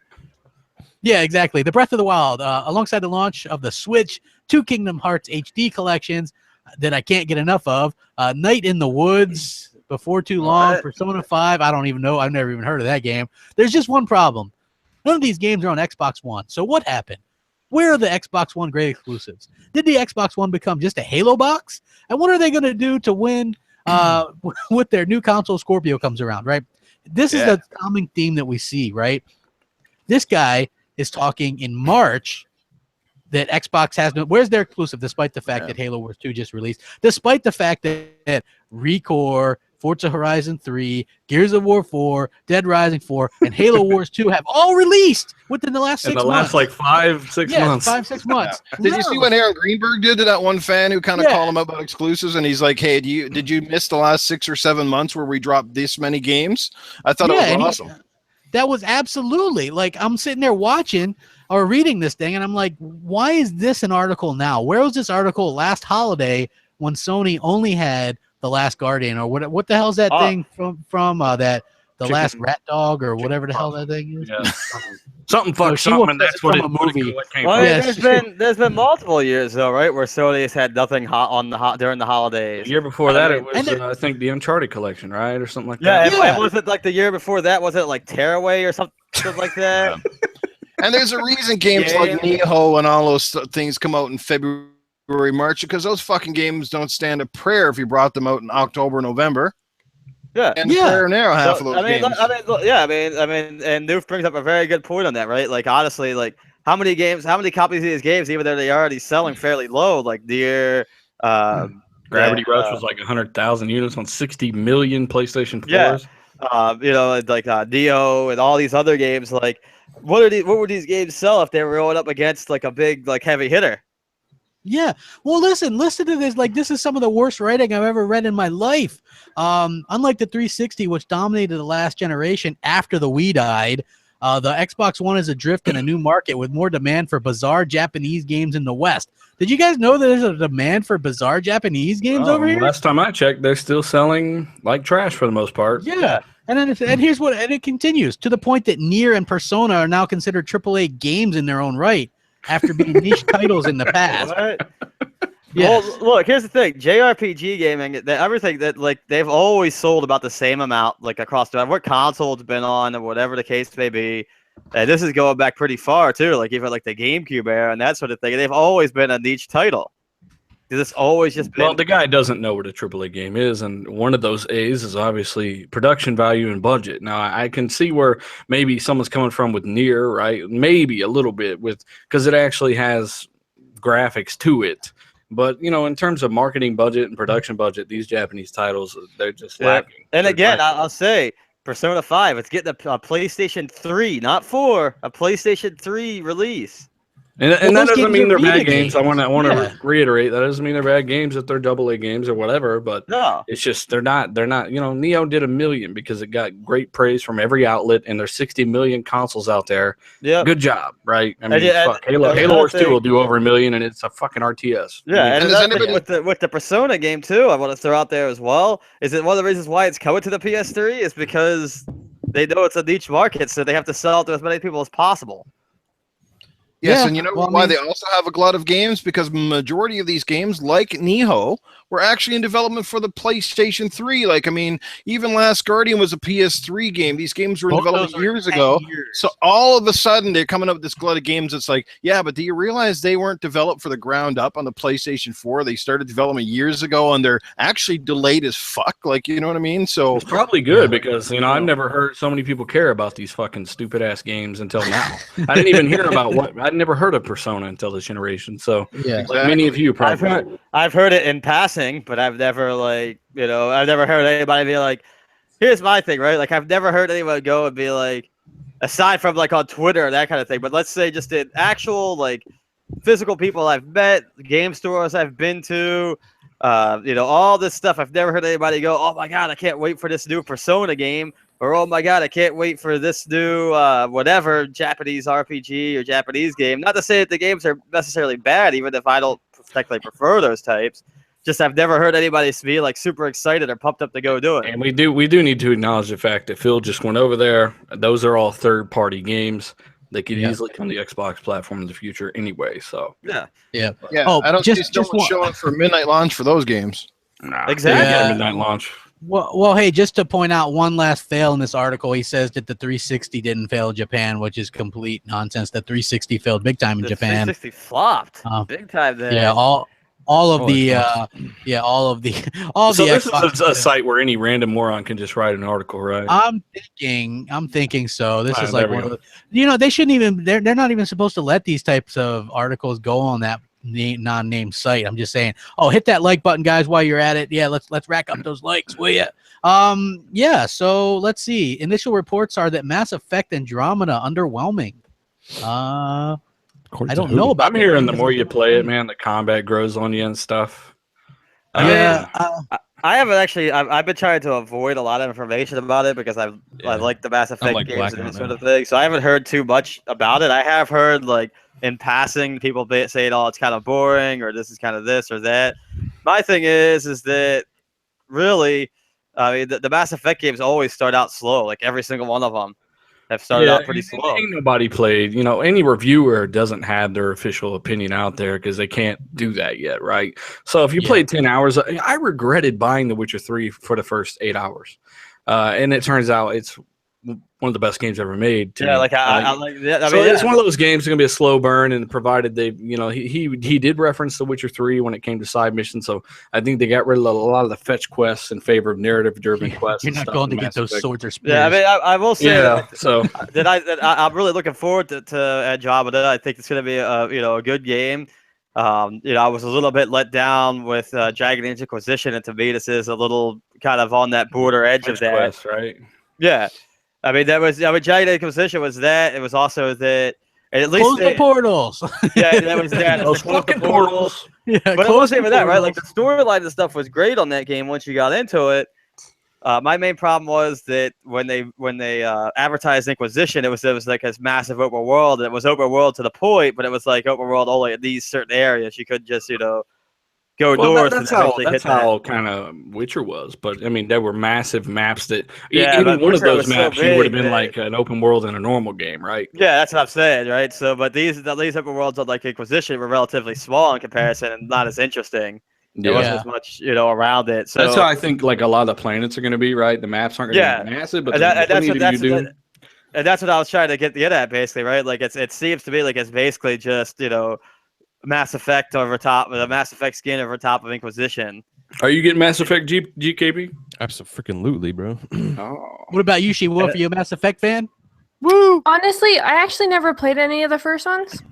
You don't need to. It's completely No, I already, I had Jamie Moran, like probably the biggest Mass Effect fan that I know, told me that I don't need to. I can go into this clear-headed and just enjoy this game. So I am looking forward to it. I'm hoping to actually play it with Fox. I'm actually going to be live streaming it tomorrow. So a lot of dialogue, so prepare for that. Yeah. What? A lot of dialogue in the game, so I mean. I'm okay with dialogue though. Dialogues don't bother me. Like I enjoy games with good stories. That's what keeps me intrigued. I'm very big on like books and movies and TV shows. So when games have dialogues, they're more interesting to me than just strictly only playing or having to like go through and not really see anything. You like to explore and do that stuff too. Yeah. And Yeah. Well, I want to say so it sounds like, hey, Noof, are you getting it too? Are you getting the game? Absolutely, man. I can't wait to get that game. I mean, I'm a diehard Mass Effect fan. I mean, I don't claim to be up there with Jamie Moran's level, but I mean, I love the series. I've enjoyed all 3 games prior to. This one looks fantastic. And I'm going to judge it for myself because that's the best way to do it. Because you're going to go on too much of this, pre-lingo prior to the reviews. Yeah. That's not a way to go. That's kind of like your friends back in high school telling you not to sleep with the girls from the cheerleaders because you slept with the football team. Well, then I'd say let me judge for myself because you haven't played with my balls yet. How did you go from Mass Effect to ball? No chills. So what color did you choose to die in Mass Effect 3 there, Noob? I was blue, I think. Or I chose to die in blue. I just felt it calming. And it was calming. Yes, it was very calming. Blue as well. But You know what, I'm like, here. back to Mass Effect, dude. But who's been like saying it's underwhelming? Because we had Jez on the show last night, and he was kind of like worried. He didn't have any information that it was going to be bad or anything. He was just worried that it would be because a lot of people left the studio and stuff like that. And I'm just wondering, who's been saying that? Casey Hudson. He's like the fucking. He's like Jesus. Who's Pete? Oh no. Todd Howard. He's like the Todd Howard of BioWare, right? Casey Hudson, and he left halfway through, and that was very alarming to me as well. So but a lot of developers leave and come back, or they just leave and then the companies themselves still. Yes, but a lot of companies still end up creating amazing games, and half the time, a lot of their actual content and stuff still remains with the company themselves because half the time they actually own all of the content. So it goes I'm back just and saying forth. I would prefer him to stay on for the whole thing, but I'm not saying it'll be bad as a result. It just but that's like the writer of Bungie. He up and left halfway through, and that's why Destiny didn't get its campaign, like a proper story campaign. And Joseph Staten, he now works who actually did some of the Halo stuff. Now works at Microsoft again, and wrote the Recore story. So. Happy ending. Yeah, I mean, Uncharted 2, they lost a lot of people in that development team, and the game still turned out to be a pretty good story. Yeah. You can always hire in new, fresh talent. There's new writers every single people day. that came up underneath them too, are groomed to fit those roles too. It's so odd though. It's like there's a lot of who's like seeing this though. That's kind of like. Here's the thing, right? Like I'm looking at these articles. Here's one says, should we be worried about? You stop going to these sites, bro. You go to some I know. fucking crazy sites. It says, should we be worried about Mass Effect Andromeda? Question mark. And then here's another one. Mass Effect Andromeda is full of awkward and reused animations, performance issues, and glitches. So clearly not a Japanese games fan. Yeah. It's just like every game. Andromeda, graphical downgrade. After playing the first few hours of Mass Effect, it's underwhelming. Yeah, so they played for a few hours or whatever, and they're like, yeah, imagine that, an RPG that starts off a little slow. Yeah, you know what I mean? People I've heard say the same thing about The Witcher or any other game that I really like. It's like, that's just... Witcher 2 even started off slow. I hated it at first, and then it really got good. Yeah, I mean, also it also depends on how people are, right? Like, you got people who, like, to me, like, The Witcher and stuff like that didn't start out slow, but that's because I don't consider that slow for an RPG. I don't know. Are these people that are reviewing actually don't like RPGs? Because, we've seen that a lot. The Gears guy. Yeah, we've seen that kind of a lot lately in the social media who do reviews that they don't actually like these style of games. Like third-person shooters, but I'm going to review 4 of them right now. It seems like that's how it is on the Xbox side, but when it comes to Japanese games, they've always got a guy in there that fucking has a heart on for these more niche Japanese games, right? You go review this, bro. Yeah, like they always got a Japanese game fan reviewing Japanese games, but when it comes to the same guy reviewing Uncharted that's reviewing Gears Ultimate, and he's like, you got to use the A button too much or whatever. Yeah. And you're using A button, the X button, which is the A button on PS4. That could somewhat make Sony seem like they're smart then for actually putting people who love the game, where say Microsoft puts people who don't. Yeah, but the thing about when it comes to reviews, people who review games should really have no bias point at all. Like they should go in with completely just a level-headed, whether they like the style or not. There shouldn't be anything. Well, you would think all. They use journalism in quotations and professional in quotations. They would do that, but apparently they don't. Yeah. Well, guys. Come on, guys. Don't you love those games where the girls have got super big boobs and big eyeballs? I mean, is that ever stuff? Who the hell is that? I don't know. I think Noof's got like schizophrenia or something. Noof he's got like multiple personalities. Yeah, he's like that person in that new movie that came out. What was it? We watched it not too long ago. I don't remember. He doesn't know what you're talking about. Yeah, he does. No clue. Who in here has seen Logan? I haven't seen it yet. But I heard it's good. It's really good. Yeah, one of the best comic book movies ever made. Should check it out. Definitely. I heard he dies in it. I'm just saying. Spoiler alert. Oh my god. Hey, listen. I have no clue. If he dies in it. Spoiler. No clue. I'm just fucking with you guys. I have no clue. You fucker. I haven't heard anything about it. People are gonna lose their mind in the chat right now. Fuck you, Crap. Yeah, look, put that on the back of the Blu-ray case. I heard he dies in it. Crapgamer. Yeah, that would be my review. Get the fuck out of here. Logan is a good movie. I heard he dies in it. Good movie, definitely. Hey, Dealer, you guys know a little bit about this shader tech stuff that's going to be in Scorpio, right? Like, maybe you can explain it a little bit, because I did a video on it, but I'm like, I don't really know much. Like, I know it's the letter 6, and it's like a 6 shader 6. Tech. Yeah, we covered this in detail actually on the channel. I think it was like a 40-minute video. There's a lot of stuff going on here with Shader Model 6, some of which I didn't even understand at the time, but I've looked into it a bit more because it's a relatively new technology, and apparently they're bringing this to Xbox One as well, according to Windows Central, which a lot of people didn't know. It's awesome because, for one, they do enable 16-bit operations just like the PS4 Pro. Yes, and that's a thing on Xbox when this hits. Now, I'll say the same thing I said before. Don't fucking celebrate, because the only thing these 16-bit compute operations help with in AAA games, because AAA games are 64 bits these days. They're not fucking Pac-Man bits, right? So they use 16-bit operations on things like shaders, aliasing, little things like that. It's going to help. It sure as fuck ain't going to hurt, right? So you do get that 16-bit compute, so they can split the workload on some of those lighter features. So what we're saying is It's confirmed that it's 12 teraflops. No, but I mean, people shouldn't be surprised that something that was actually in DirectX a long ass time. It was an instruction set in DirectX 8 years ago. Splitting the compute load. So people act like Sony made this up. It's not the case. Yeah, this has been a thing that's been around for a long time, and even before DirectX and everything like that, people have been doing that to. Just like they act like Sony invented checkerboarding when Ubisoft actually was the first developers to actually implement checkerboarding in Rainbow Six Siege, right, on the console. Yep. Yeah. So, yeah, you do get the half-precision bullshit going on there. Nothing really to celebrate, just like with PS4 Pro. Nothing to celebrate. Does not increase AAA games' compute power to 8 teraflops or X1's power to 2.6 teraflops or whatever. But it will help. You also get... on Scorpio with this, it's going to have enabled full what is it called? Full screen super sampling. So no matter what resolution the game's at, let's take this the example I use in my video, Sunset Overdrive at 900p.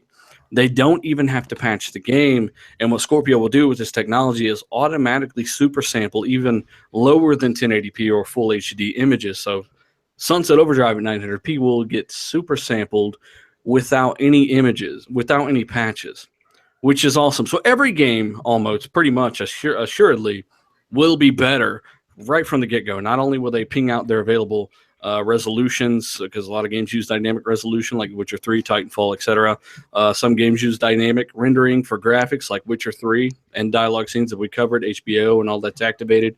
You'll see all that stuff activated on Scorpio, but full-time, so full res, and full frame rates. And on games with VSync options like Rainbow Six Siege, you'll see who knows what got ungodly frame rates, right? Like we covered in the past. People were bragging about 85 FPS on the Pro when you took VSync off, right? You know, who knows what kind of frame rates you're going to see on Scorpio. So it's good on that end. You're going to see super sampling on games no matter what the resolution is, and that's awesome.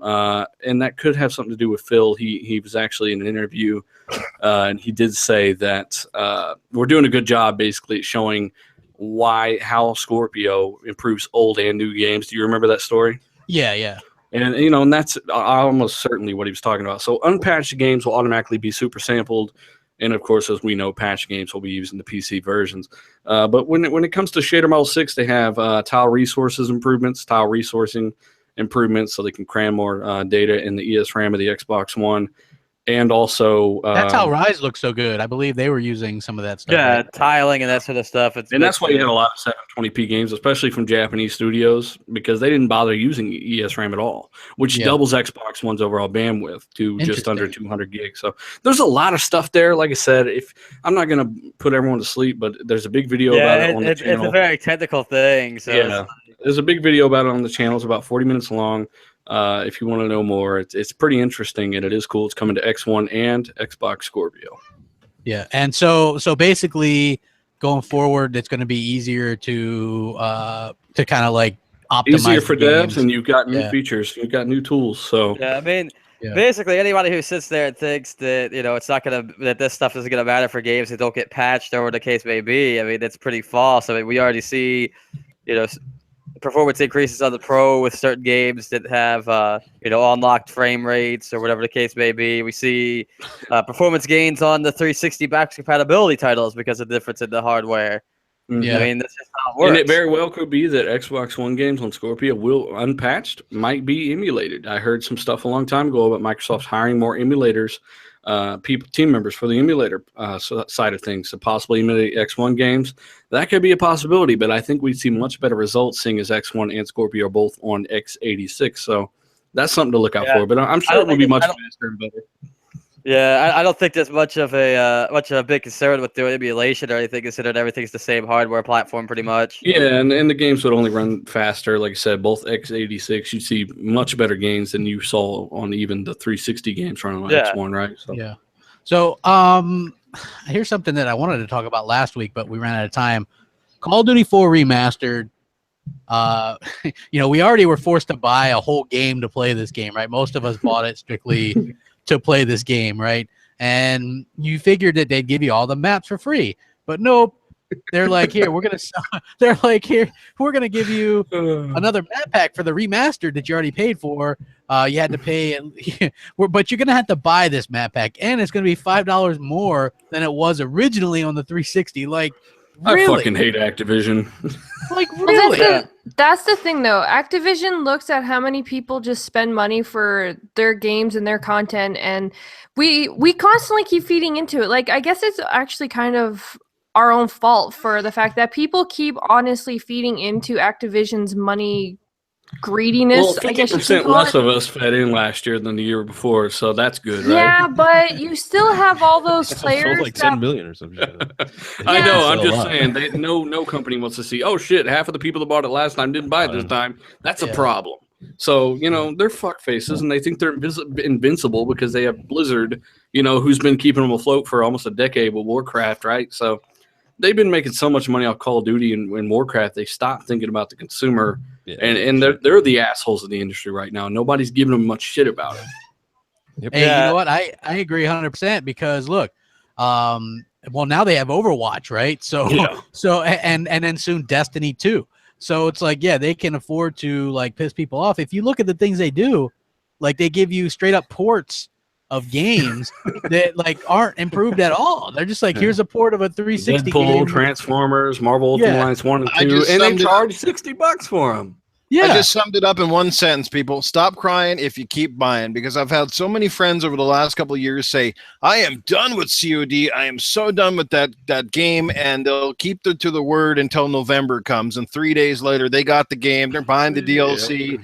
They're buying fucking diapers off of Bobby Kotick. I don't know what the hell they're buying. Like, just because that guy's selling bullshit right down our throats, man. And we keep at it. The last one, bro, I supported was Modern Warfare 3. I said, fuck. And I bought that used intentionally because I was, even back then, I saw the stupid $54.99. You were right? Like $56.99. And then I got some herpes from touching the card that the girl handed me at the register. Like, I don't know, man. I stopped supporting them back then because I thought it's bullshit. I literally think those guys could make a one map and call it dumbass DLC, and fucking people would still buy it. Absolutely. They fucking buy it, bro. They bought the season pass. They're going to get it all. Yeah. Well, like, don't you guys think that this is like utterly like nobody? You're right, dealer. Nobody's saying anything about this, right?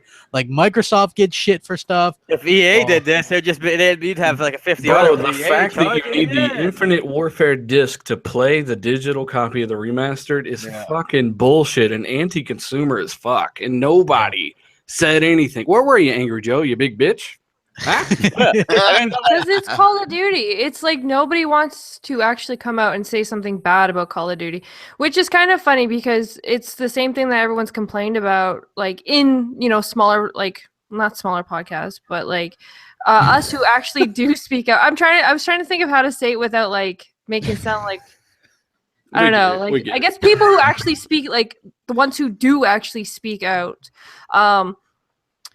We seem to like get more hate about the fact that we say, hey, stop making Call of Duty for a year, give it a break, let it refresh in people's minds. But then you have like the Call of Duty people who love the game. And of course you get like EA Sports and all those other people who are constantly in the championships and all that just want it all the time. They don't say anything because of all of that. And I think that's kind of a shame because this is kind of like, it is obviously stupid that they're doing this, but it's going to sell. That's the problem. People are still going to buy it because they think it's the greatest thing in the world. Yep. Unfortunately. We'll see what the numbers do this year. Yeah. Well, you know what? They are releasing some free stuff too, starting today. Yeah, the St. Patrick's Day stuff. Yeah, there's let's see, free supply drops, a new map, which is going to be free, 2 new camos and lots more. Basically the St. Patrick's Day stuff. They took Downpour and made it sunny. Yeah, and put like rainbows and stuff in there. So I kind of like that. Like I like what they did. Remember the Christmas map? The Christmas one was awesome, dude. I thought it was funny as hell. You turn into presents when you got killed or whatever. I thought that was that. Yeah, you were piles of presents after piles of presents on that map, dude. I was, man. I was like, man, I'm in the presents. Or Hellhammer. Yeah, ho ho ho. That's what he says. Like when he drops the airstrike, it's funny as hell. But yeah, I absolutely love that. I thought it was interesting. I might have to hop back on and try that out, but I'm not spending $15 more to play, like, because I remember the maps were pretty subpar to begin with on the original. Mhm. It was like broadcast. Creek was just awful. Snipers everywhere.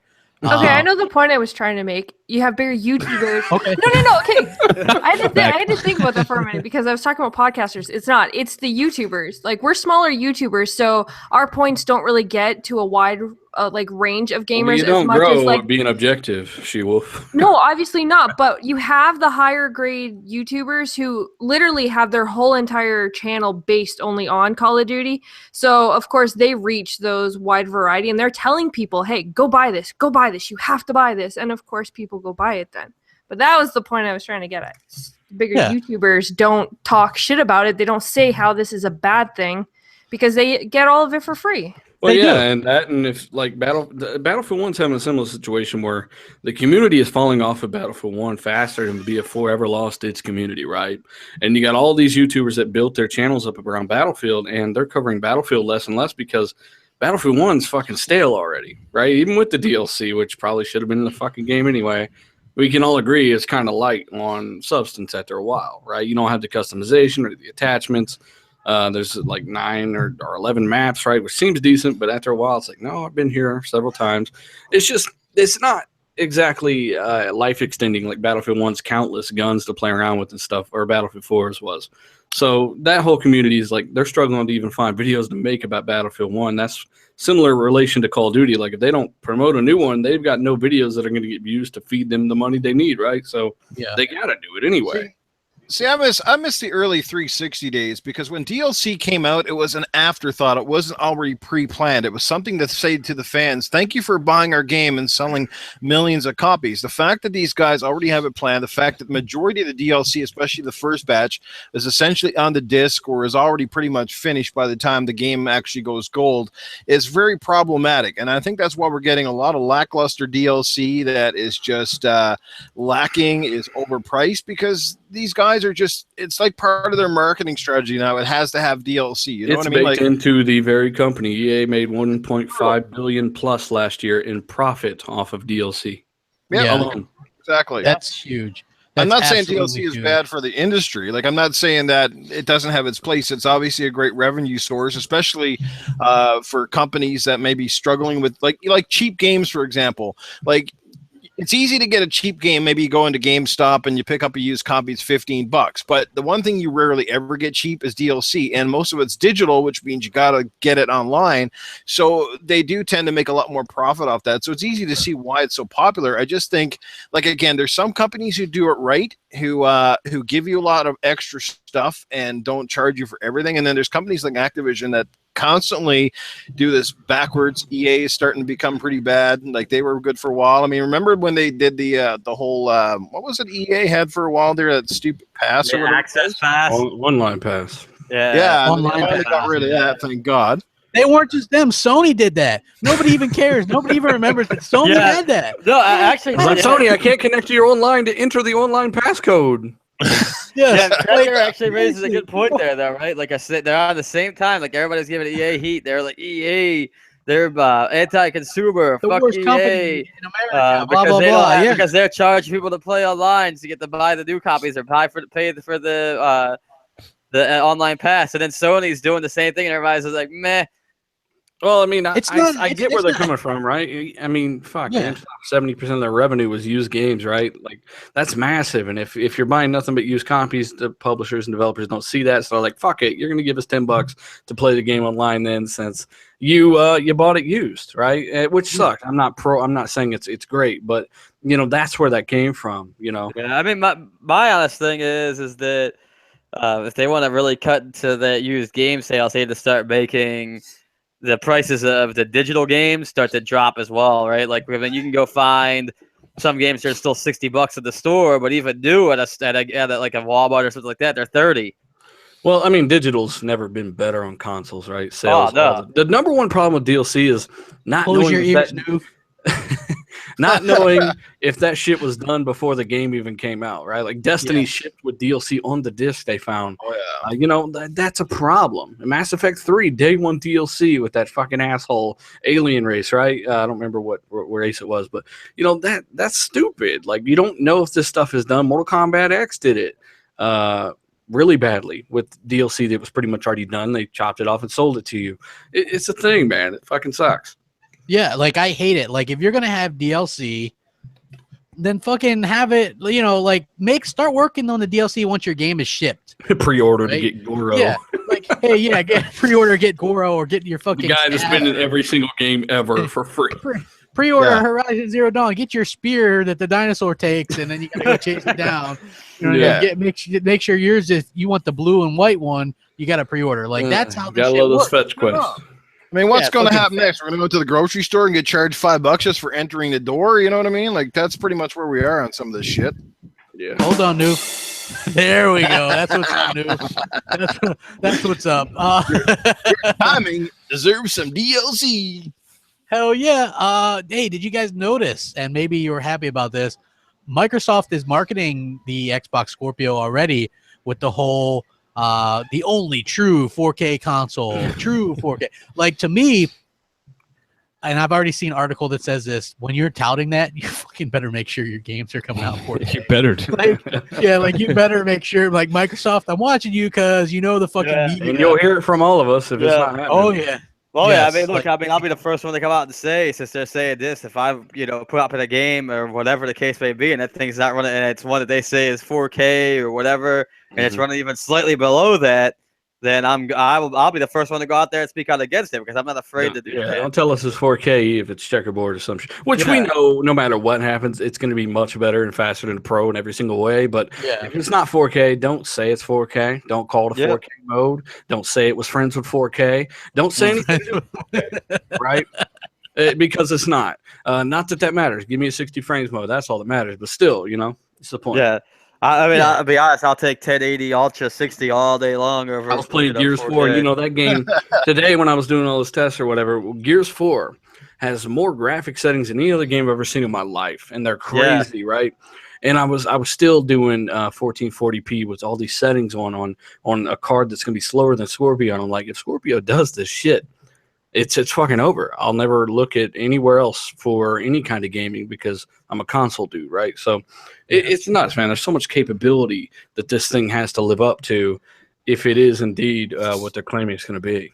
Which, again, going back to the earlier topic, the Shadow of Mord or Shadow of War head of the studio said that no lies there, which, again, goes sadly unreported. Hey, did you hear about this? Microsoft actually showed up at the Samsung event a day or so ago. Yeah, and they actually were touting the true 4K They had a spokesman up on stage at the Samsung QLED event and basically saying, hey, this is a badass TV. You need a badass fucking console. This thing does things no other console does. And if you want to see how the game's as the kind of artist intended, this is an amazing TV with top tier HDR, blah, blah, blah. But it's cool that they had a guy out there that kind of looked like he wanted to kill himself the whole time, at least talking, And he sucked at reading his cue cards, too. He's like, yo, well, be the best fucking thing ever made. Yes, I thought it was really cool that they have people out there. It's like, I've heard really good things. Like, I know, like, a lot of the people are watching. They watch your channel. They watch they watch, like, GKB, like, everybody's channel except for Hellheimer, who never puts anything up, ever. Even though he knows tech stuff and he could easily do shit like you do, dealer, but he doesn't. Lazy because he's fucking lazy. But he has a plum spot, right? Like, you know how many people were like, "Hey, crap, can I come on Xbox Nation, man?" Like, you get like when it's all said and done, man. Like, look at last week's episode, and I'm not even a big guy about views and shit, but like fucking almost 15,000 views. That's a hell of a platform to get your fucking views apart. And people are like, hey, like I see them in the chat. They're like, hey, She-Wolf, you got a chat? You got a channel or whatever? I mean, that could just be a creepo wanting to, stalk her or something. How's those nails look? Yeah, like, hey, She-Wolf, I like those nails. They're dirty. You know Can what I I mean? eat 'em? Like, yeah, okay. Can I eat them? Wow. Wow, guy. Yeah, so I mean, so like you got a hell of a platform there, but like I think that this whole Scorpio thing is going to take off, and I think that the fact that content creators are all going to get this, like developers send out, like even and people didn't believe this, so I proved it. Even Microsoft, when they have a marketing deal with the game, developers were still sending out the PS4 version for review because they were either higher resolution or ran slightly better. That's still going to happen, but it's not going to be PS4 versions. It's going to be Scorpio versions. Like people are going to review it. You know, the better a game looks, the more immersed the reviewer is, and the better the game's going to review. That's just how it works. And if you want a good example of this, guys, look at Witcher 3. Microsoft paid for the marketing rights, but then look at the Metacritic reviews, only 13 compared to, I think, like 69 on PS4. Or Call of Duty, what was it, Advanced Warfare, or what was the one that where Microsoft still had the marketing rights? Ghost and Advanced Warfare, right? Yeah. Those are reviewed on PS4, even though Microsoft was paying like $50 million a year for marketing rights on those. Well, you're right. So that's going to shift this year, man. And it's such a divide in bandwidth and power that they have no choice. But I said this the other day on Beastfire. They have no choice but to make a better version here. If it isn't better in every single way, they literally gimped it on purpose. It's not half a teraflop. It's not a couple hundred megahertz. It's nothing. It's night and day when it comes to consoles and in terms of what you're going to see on screen and texture rates and all that. I mean, it's going to be gimped if it isn't better in every single way. The bandwidth allocation is also just like people are like not talking about that very much. But from some of the things that I've seen, like the bandwidth allocation and the memory is just a huge difference between the Scorpio and the Pro. I mean, like people are going to have that to like it's going to be like phenomenal to see what they can do. And like I want like for you to be able to see a difference in these games. Like it was funny because I was watching and Helen was watching this too. Like they're like, here's IGN's like, here's a graphical Mass Effect Andromeda, and you know what? Like I'm like, this is not even a fair fucking comparison. They're showing the Xbox One version against a PS4 Pro against a fucking PC that's running like an i7, right? I'm like, how is this even a fair comparison? I mean, the Xbox One version held its own. That's all right. Scorpio will have its time, and they'll do those same comparisons. But what you notice now is nobody gives a shit, or nobody can tell a difference when, before they definitely fucking could, right? They swore up and down they could tell a difference before. Yeah. Well, you know, it'll have its time. Like for the first time in a long time, I'm paying close attention because I'm terrible at this. I can't tell shit about resolution. And I'm looking and they're switching between the Xbox One, the PS4, and the PC version. And then they have them all three up there. And I can see that the rock on this one wasn't as rock-like on the Xbox One version. I'm like, that's the difference. Like, that's it.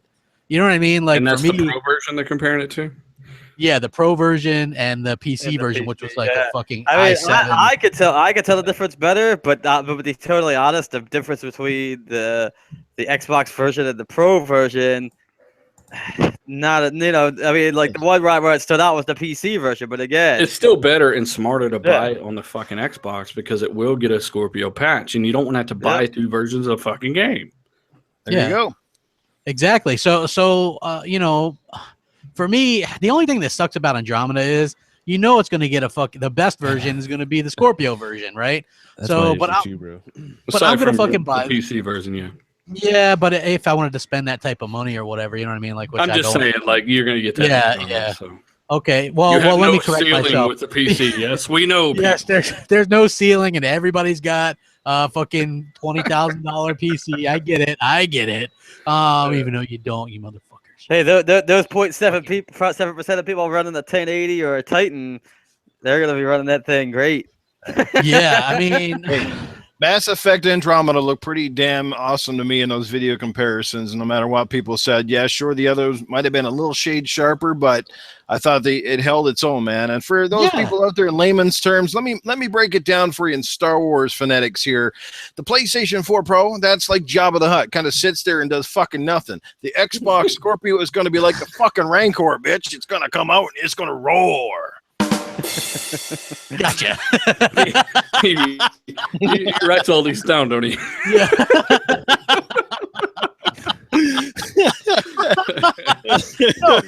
No, here's the thing though. It's like you see it, and then like everybody was always saying the Xbox One was so weak, and I'm like, well, now that we're 3.5 years in, like people are really getting the hang of developing with this because the games are looking fucking great.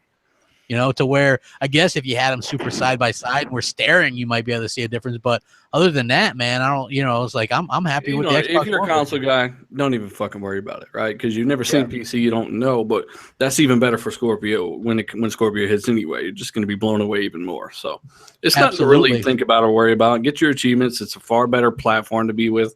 On Friends, achievements are better. You're going to get the best version when it gets patched. It's nothing to even think about. Yeah, exactly. And this thing is, if you guys are about to download it on EA Access, it's like 43 gigs or something. So, well, by the time I we already get it pre-ordered it, downloaded, like I said, on Xbox Live. So it's by already the time we get it downloaded, it'll be time for the game to come out. I'm gonna, you know what? Like my plan is I'm gonna pre-order it as well, but I'm already gonna download it after the podcast. But and then I'm gonna spend time. Probably by the time I get my character created and shit, my 10 hours will be up. And then I'll be like, you gotta buy the game, and I'll be like, fine. We all know you'll just be making that plain-looking character just like your cars on Ford. What sucks is I'm gonna blow through that 10 hours in 5 hours somehow, and I'll be like, "Fuck! Now I gotta wait a week to play it." Right? Like it's fem shep all the way, or whoever the fem version is, because then you get the chick on chick action, and it's hey, don't say that. That's bad. Oh, come on. People know that it's just jokes. In fact, She-Wolf used to do a drop for me that said it's just jokes. Now, I have no way to play that. Oh, we know it's just jokes. Yes, it's just Let jokes. me tell you, just the jokes, clam folks. carpet in here looks pretty good in 4K. Oh, hold on. What is it? It's all done by YouTube professionals. Just remember, people, it's just jokes. It's just jokes, people. Yes. It's just 100% jokes. Oh, there's a lot of people complaining about backwards compatibility because we haven't had any games come out in the last couple of weeks or whatever. So the guy actually came out complaining about, like, I have no time to even play any back. Apparently, Black Ops 2 is still a fucking thing. Like, people are bitching about Black Ops 2. Whenever Major Nelson tweets, wait a couple minutes and then click on it and look at the people responding. They're like, when's Black Ops 2 coming, bro? Oh my god, Black Ops 2 wasn't even good. It was horrible. You walk out and you get blown the fuck up. Literally. You're like, what hit me? And you're like, oh, I don't know, because the fucking thing doesn't show a replay. You just walk around and you get blown up by shit. Yeah, that was a terrible game. I said it. I don't care. Terrible game.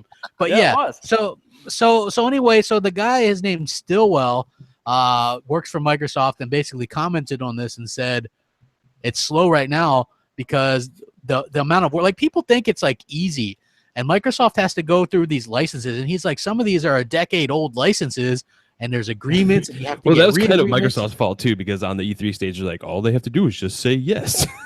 Yeah, well, yeah, and then they still have to get the agreements and shit, though. Yeah. But they don't explain that to the public. And public. I think that's what he's referencing is they can't say yes because they've got contracts that have expired on that game, right? Yeah, so licensing and everything. Yeah. Music licenses, all that kind of stuff. That all got to be taken into consideration. Even but I mean, at the games, end of the day, like, there's so many games coming out. Mass Effect's out, like, Wildlands came out. Like, I have so much in my backlog. Who the fuck cares? And I said this in one of my videos. I'm like, I don't even use back compat. I download all the shit, but I never even touch them because I got. This is some people that only play Call of Duty, and I feel sorry for them, really. Yes. Well, you know what? For me, anyway, I'll use back compat a little bit. I was actually playing through that Alice Madness Returns. I'll use it sometimes, It's good to have, right? Yeah, it is. Like, if I want to play something, just like whatever, it's cool to play through. I think I have. I don't always download them. Like, they're waiting to be downloaded for some of them, but I do have quite a few downloaded. I like the feature, and I'll probably download them all once Scorpio hits, and I'm probably gonna have to buy another external hard drive. Yeah. Well, I'm almost through with like 8 terabytes or whatever. So yeah, I'm gonna buy myself at like 2 10 terabytes and call it a day when that thing comes out.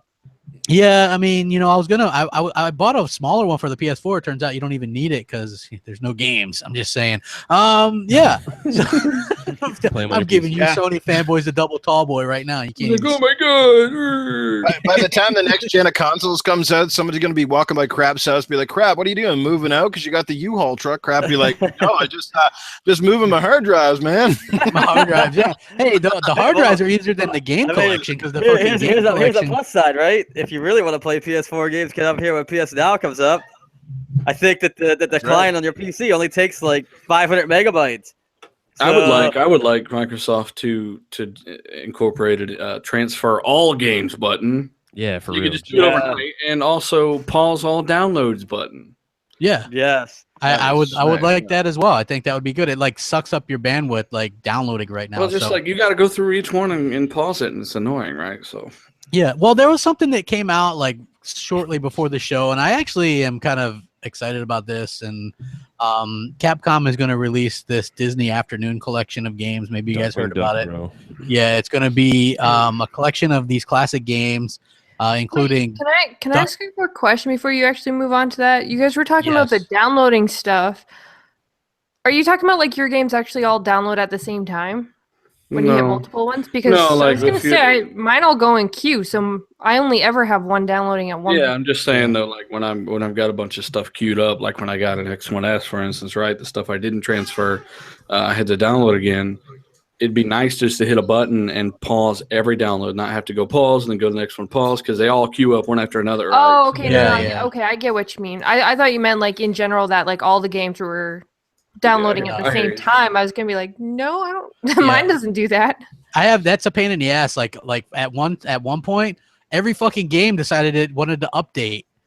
And so I had to sit there and pause. And I was like, "This is fucking weird. I wonder if my shit's broken." Like every game was getting some kind of update, and it was just like ridiculous. But who knows when the preview program shit, man, stuff's crazy. I'm not even in that anymore. I don't think, out of the preview program. I don't blame you, man. It just runs so much better how it's supposed to. I mean, I don't even know. It's like it's weird. But so anyway, this Disney Afternoon Collection, I think it's kind of cool. It's got DuckTales, DuckTales 2, Darkwing Duck, Tailspin, and 2 Chip and Dale Rescue Ranger games, which I believe these were like the NES games or whatever. Yeah, these are all the NES games. So yeah, these are classic NES games, like platformers. They're $20. They're all going to be 1080p visuals. So all you P babies are going to be like, Nintendo got no games. They're all on Xbox. God damn it. Well, I mean, look, I think that this is cool. $20. I mean, you know. Hey, let's call it what it is. It's too expensive for those games. Just NES games, you know. Capcom would you pay 15 for them? I would say 15. Yes, doable. I mean, I would say that it's a little bit price on the pricier side for the collection, but you also got to remember too, this is licensing. These are these are Disney characters. Yeah, I mean, if you really want to play them, you can just get them on your PC and emulate the shit. Well, here's the thing, though. These all have achievements. Just emulate them. Look, these all have achievements, and they're all going to include like boss rush modes. Super Nintendo games with achievements. Yeah, I mean, look, I think it's pretty cool. I like the achievements. I'm not going to play through these games again on PC or whatever emulation. I mean, yeah, I can do that. But I'll tell you one game that I played through was the DuckTales Remastered. I ended up really loving that game. I was like, holy crap, this is so good. I bought it when I was like $5 or whatever, because originally it wasn't like 20, and then they ran a sale on it, and then it went backwards compatible. And I was like, this is actually quite fucking fun. I like a lot. Speaking of Capcom, they just released Ultimate Capcom vs. Marvel 3, didn't they? Yeah, on Xbox anyway. And wasn't that the thing at the some PlayStation event? They're like exclusively on PlayStation or something, right? Yeah. I mean, that's what they come to Xbox after all. It did. Well, the funny thing is they don't get hounded for this stuff like Microsoft would. You know, like that's frustrating that it doesn't get hounded. Like, you know, nobody ever asked, hey, is that game going to come to Xbox? Because they don't care. You know, like when I remember when Firewatch, they said that Firewatch was going to be only a PlayStation 4 exclusive, and it's on the Xbox now. Well, they half-assed the fucking port. I mean, shit, I beat it, but they didn't try on that fucking port. Is that a walking simulator? No, I actually liked it. The problem comes when you've got games like Rise that look like they do, and then you play Firewatch, and I think it's also at 900p, and the grass draws in 3 feet in front of you. You know, they didn't use the SRAM, that's my guess, and they just didn't fucking really apply themselves. So just speaking of games, and not to get too much off a topic here, but this kind of goes back to like some of those games how they get the inflated scores, especially if they're on PlayStation. Because a while back, I downloaded that fucking that weird ass one. Oh God, what the hell Tearaway? Was it? No, it was a free a couple of months ago. It's the one where you're like basically walking around in this grass, following the fucking you're like filling in a story. What's it? Beyond the Never, or what the hell? Ah, man, I hate it when my brain does this to me. Beyond the Never, what the hell? It got really good reviews. Anyway, it's I'm just trying to think of the name. Never mind. Let's move on to the next topic. I'll think of it later. But the Scalebound producer leaving Platinum Games. That company seems like it's spiral. Scalebound is canceled. What does it matter if he he doesn't have a game to fucking make anymore? Why does it matter if he leaves? You know why it matters is because it's probably a bad working situation, and this further illustrates the problem is probably on their end. I don't know that he could have just got a better offer to go somewhere else and do something else. Seems his game was canceled. When did you become the Platinum Games Scalebound damage control person? Because I like Scalebound. Hey, I like Scalebound too. I thought it looked good. The problem is is that it's a single player game, and they were siphoning money off to finish. What the hell's that game? Near Automata. Fucking Ninja Turtles. Ninja Turtles, and like they think of this. How many games did they put out? I think we covered this, like 8 games from the time that Scalebound was announced. Like, how do you figure that those games got paid for? I mean, they had to come from somewhere. That's why Microsoft fucking canceled, basically fired them, kicked them off the contract, and said, fuck it. You know, you guys are putting out all these games. You're moving people from the Scalebound team over to other teams to work on this other shit, getting all these games out before Scalebound, and we're your biggest customer. You've got the biggest commitment with us. You're not giving us your best effort. You've missed several deadlines. Motherfucker blocked me on Twitter. Why? Like, you know. Hey, I want to point out, in our opinion, this is what happened. Well, I mean, this is basically what we've heard from people. Yeah, I mean, I've heard this, and also in our opinion, I'm saying this, but like, if you want to prove any of this stuff 100%, I think it would take. You got to basically talk to anybody at Microsoft that wouldn't acknowledge this publicly, but being in a party with certain people and hearing it, this is what happened. And, you know, it is what it is. I mean, it ain't nothing to get upset about. It's just the reality situation. It was all on Scalebound and Platinum side. They did this shit.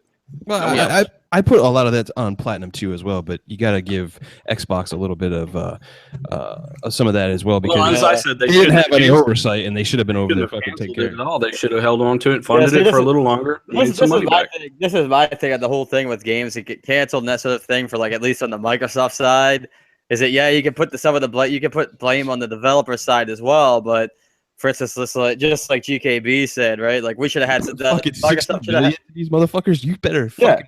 I'm gonna have people over there. Make sure they that have somebody over there watching it. And then the same thing with Fable Legends, right? Like, that one really ticks me off a lot as for me personally, is because that.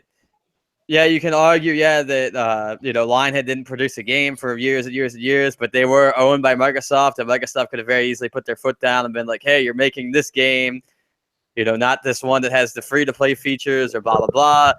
It easily set that up to be, more successful than it was. Well, the problem is doing a traditional RPG doesn't flow with Microsoft's ideas. Yeah, nowadays. But you know what, though? Scalebound, they could have just turned around and stuck it in the game preview and sold it for like $20 and made money back on whatever the heck they had. Because everything that we saw but every game, like every gameplay that we've seen, because let's be honest, we actually saw like a whole month of the developer talking about this game and everything that he had created.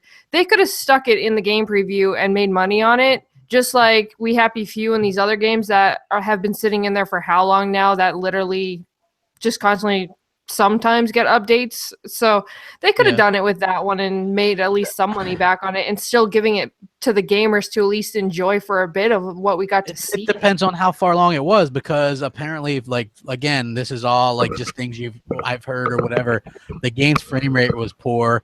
They literally did no work to the game from the point that we saw one of these. We saw the last demo of it, right? And then from that point on, I think like 6 months later, they went back and checked, and nothing had been done. And in fact, during part of that, a lot of the people had like stopped working on it or whatever. Again, but our opinions, we have no facts to back this up. Yes. Again, even at that point, Microsoft should have had people watching over it. Yep, I agree. Well, yeah, it is, and granted, I mean, it is like in Japan, so like it is tough to do, but I agree. But again, like I've said though, right? Like, it's not like just because Microsoft has, isn't real big in Japan, right? Like, yeah, we get it. Xbox, basically, they're lucky if they sell 5 a month, but Microsoft still has. They sell them to those soldiers stationed over there. Yeah, but Microsoft still has, offices and stuff there for, whether it be for Microsoft or Windows or whatever. They could have easily at least had somebody go over there at least a couple of weeks and be like, "Hey, how's it looking?" Yeah, I'm not saying Microsoft's not at fault or doesn't do anything wrong. I think that I just happen to think that this one was a little bit on more on Platinum side being wrong, in my opinion. Well, I mean, guys, we know that any good job or any good company is only as good as the people that you work for and you work around. And when you have a leader, producer, director, whatever that might be, I mean, they have the lead to ship, they have the right direction, and sometimes sometimes the people under you have more passion for the product than the people that have the lead it. You know what I mean? When the vision sort of starts becoming construed and maybe somebody got too many side projects on the go, like I wouldn't be surprised if a few of those people, they feel a little jaded. I mean, can you imagine if you were putting in a lot of work on this project and you were really proud of what you had accomplished all of a sudden, and then just like that, boom, it's no more. You're starting on something else, all that work down the tubes. You know what I mean? Like that's kind of where it is at times, that you're only as good as the person leading the ship, and who the hell knows really what went on behind the scenes. But I wouldn't be surprised if a few people are just a little bit jaded by that whole experience, you know? Yeah, I agree. They put like 60 million in there, and they're not recouping any of that money because they canceled the game. Like Dealer was saying, they should have kept it a little bit, or even like She-Wolf was saying, put in the preview, get a little bit of money back, because now they're getting 0 on that thing. Yeah, I mean, but as far as like the producer leaving, he doesn't have a game to work on it. I don't think it's really. Yeah. I don't think it matters much that he left. I mean, I think that maybe if you want to stretch for things and be like, yeah, well, maybe he's leaving because of this. I mean, he's 100% leaving because Scalebound got canceled. There, I said it. In my opinion. Well, yeah, because he has a new game to work on for sure. Maybe, yeah, I don't know. Here's an interesting thing, right? Like, I originally was very iffy on this game. It's a PlayStation 4 game. It's called Drawn to Death. It's by David Jaffe. Yo, that shit looks good. It does look good, right? I'm just gonna say that, like, just the arena style. Yeah, that shit looks fucking awesome. I'm not real big on the art style, but the arena like multiplayer aspect, I kind of dig that, and it's gonna be free with PlayStation Plus in April, or it's gonna cost $20, which I'm glad, because originally they had said that this would be a free-to-play game, so I'm glad they're not going the free-to-play route. But yeah, free on with PlayStation Plus. I'm actually gonna probably play this. Maybe we can play GKB and Dealer. Imagine that. Xbox Nation people on Drawn to Death on PS4. We can stream it. It'll be great. Like video games, guys. We love video games. Yes, I do. I watch video. I'll just play it on PS now.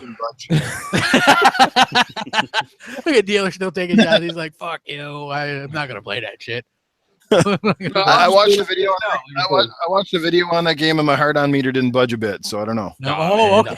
I thought that art style looked dope as shit, bro. It looks really cool. Hey, what about you, She? By the way, game. Crap, the game I meant to talk to you about earlier, the one that I couldn't figure out, is Everybody's Gone to the Rapture. Oh, yeah. How do you get beyond, walking simulator? beyond eyes or something? Yeah. I was fucking bored to death after 15 minutes. I'm like, this is fucking shit. And but yet, got these great reviews. Didn't I give it like 9s and shit? Like, yeah, they're raving about which game is it again? Everybody's gone to the Rapture. Yeah, some like where the fuck is everybody? Yeah. I don't know. I kept fucking following Tinkerbell all over the fucking map. I couldn't figure what the hell was going on. I was like, what the hell kind of game is this shit? He's like, you should steal this car. Ain't nobody around. Just do it. Do it. I haven't played it. I have no desire to play that shit. But my buddy Def Cam Bam sent me a DM. He goes, "Hey, Crapgamer, quick question on the panel. What if Microsoft does 3 prices for Scorpio? $299 with no controller, $399 1 terabyte, and $499 2 terabyte." He says, I think that'd be a smart move by Microsoft. What do you guys think? Shout out to Def Jam Bam. Cool I'd buy 2 if it was at $299 without the controller. Yeah, that's the $299 is way too low though. Is the base with no controller? Yeah, even with no fucking cords, maybe. Yeah, no cords, no nothing. I can see you need to buy the hard drive separate. Comes in pieces. You have to put it together and shit. I get what he's saying though. Just like a core system for everyone that's got literally all the controllers and shit they need, right? Like, I see that. They wouldn't do that, but because you got to remember, people are too dumb to read boxes these days. So they are like, what the fuck? This Xbox didn't come with any controllers or anything. Like, they wouldn't know, right? So that's why that's like, core system. I had this, I wouldn't say argument, but I had a discussion with a dude on Twitter who's like, he's like, Microsoft is totally going to drop the one moniker off Xbox, blah, blah, blah. And I'm like, dude, nope. The one reason they're not, the main reason they're not going to do that is because you're not buying different games. You're still going to have to buy Xbox One games. And like little Billy's going to be like, mommy, I want to buy this Xbox, blah, blah, blah. But I don't see the Xbox Scorpio. There's no Xbox Scorpio titled games. You know what I mean? It's going to be Xbox One games. So it's going to be Xbox One, whatever. It would create way too much confusion having multiple cases. And does this work on that? It all works with each other. So why change it? People were idiotic when the Wii U came out, and they're like, "Duh." Yeah, we're the Wii U. What's that? That's that add-on. That's that stupid. One of the Fisher main Price arguments for people saying they need to take the X1 moniker out there is because it's the stigma. And well, Phil Spencer confirmed less than a month ago that it was their best generation ever so far. PlayStation 4 is just doing extremely well, right? Yeah. I mean, there's no denying that. So there's still room for them to make up some ground. Scorpio, does demonstrate its capabilities properly. Yeah, I think that it's stupid to go like that. Whole stigma stuff is something that fanboys like to run with. But as far as I'm concerned, I think that they're way over that 2013 shit. It's a completely different console now, completely different.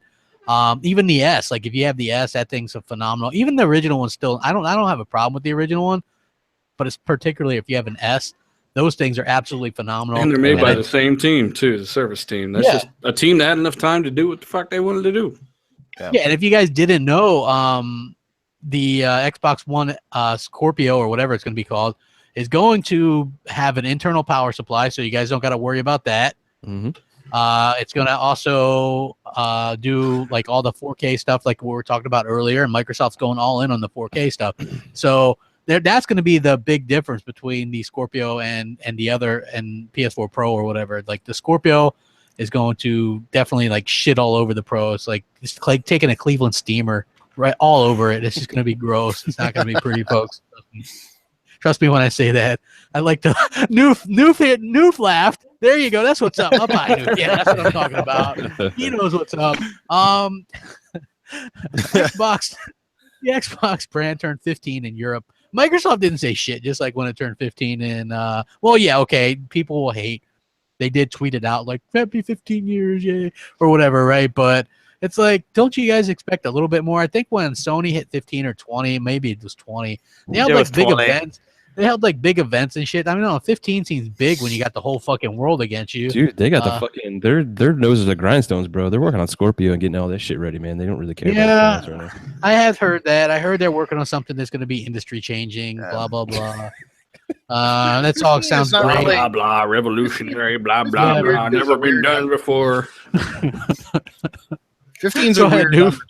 15 is just like a weird number too. Like it's not really a number that most people really celebrate. Like even when you come to like talk about your marriage, like 15, you just kind of don't get excited over it. It's like, you get your 5-year, then your 10-year, and after that it really doesn't get exciting till 25. I think it's like 10-year intervals until like 25, and then it's like 25-year intervals, right? Like the 50-year anniversary, blah blah blah. Yeah. So, well, you could be. I like your view though. Like nose to the grindstone. I'm just gonna believe that. Stick my head in the sand. Yeah, nose to the grindstone. That's why they couldn't celebrate it. Fuck the rest of y'all. Nose to the grindstone. If that's why you want to know why they couldn't do anything or be bothered with that. PS4 Pro surpasses 4.5 million in Japan, but only 200,000 of these are PS4 Pros. That's not a big number in my opinion. What about you guys? Like 200,000 out of 4.5 million. I realized that the Pro hasn't been available for an incredibly long time there, but maybe the Japanese market is indicative of how the whole world is with this. Like, I would love to know the breakdown of the Pro. How many of those have sold? Like, aren't you guys curious about that? Yeah, if you're buying one, like I don't blame people for not. I would advise everyone. I'm not even trolling. I would advise everyone to save $100 and get a fucking PS4, because the Pro, until they start getting shit up to 60 FPS on all their games and stuff, if they ever can, it's not worth it. 1800p is not worth it. Trust me. Yeah. Yeah, like we went back and forth when we were getting the Destiny PS4, man, and I was like, should we get a Pro? It's newer stuff and blah, blah, blah. And we were like, nah, we just got the regular PS4, and I'm fine with that. And I'm more interested in the numbers in like the UK and the US. Like, Japan's kind of, whatever. Yeah, Japan's an odd market to call, right? Because one, console gaming isn't as big in Japan anymore. It's a lot of cell phone gaming, a lot of mobile gaming. But still, 4.5 million overall is a pretty big number. Yeah, I mean that's a pretty decent number, but again, it's like the console gaming isn't as big there. So the fact, and not only that, though, I'll go and say that not only because it's not as big, Japan isn't as big of a graphics or a big of a specs, at least when it comes to like gaming wise, type of thing. So the fact that they are selling kind of a lowish number of pros doesn't really surprise me, right? Like they'll go out like if most people in Japan will go out and buy a new phone that's faster before they go out and buy, say, a computer that's faster or whatever. Yeah. Because they like mobile devices. Because they're always on the go. I hear you. Yeah, I just like for me, I just thought it was an incredibly low number for the Pro, and that was kind of like the surprising aspect for me. But just like that, folks, man, 2 hours, like wow, we hardly heard from. Yeah, like 2 hours. We're good. It's been like an hour, bro. No, man, we're 2 hours in, man. Like that. I'll say this about this podcast. I do a lot of them, and I like them all. But whenever I do Xbox Nation, it goes by super fast. Like we have a good time. There's a good dynamic there, and I enjoy it. And Noof actually adds something. I'm not trying to pluck him from Console Corner, but people were like, "Noof's funny," so I was like, "Oh, Noof is funny."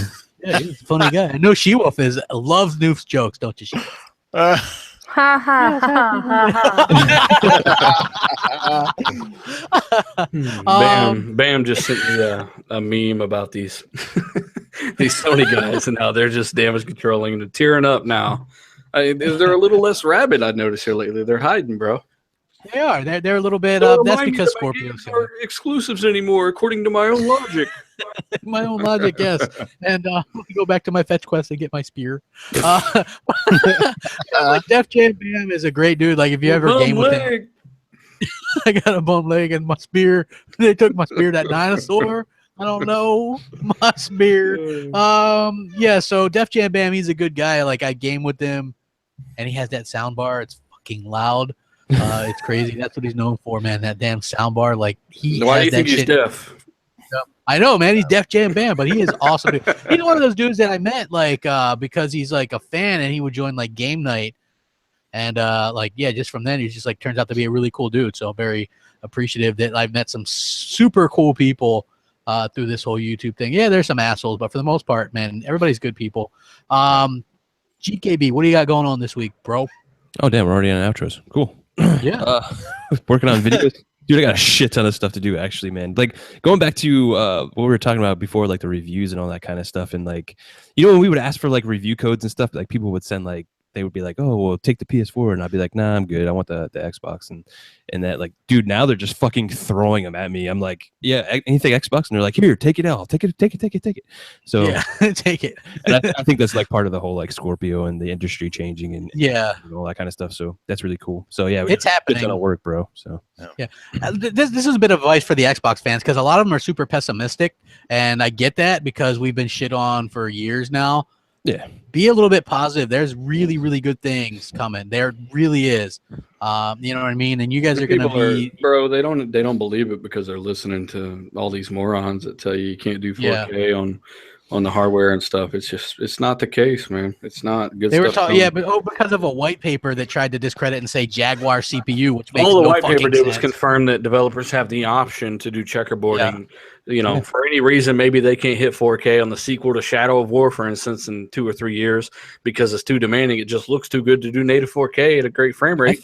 You can. I think it just goes back to like what Phil was saying before. He was like, "Look, they can use the power for whatever the fuck they want to. They don't have to hit." And that stuff's built into the technology as well. So you know, informing developers that hey, you can checkerboard, you can do the same techniques you used to if you want to, which you probably won't. I really doubt we'll see any day one checkerboard titles, to be honest, unless they're 60 FPS, maybe on some of the crazy high-end titles.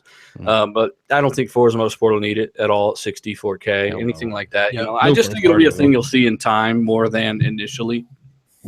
Hell yeah, man. I think it's like agreed. Like right now, the Xbox Scorpio was built to run current gen games 4K. Like that's the truth of it. So we're good for now and for not Xbox One games at 4K, current gen games. That's something people got mixed up. So it's not just Witcher 3 graphics at 4K, right? Yeah. So we got a lot of good stuff coming, guys. Mm-hmm.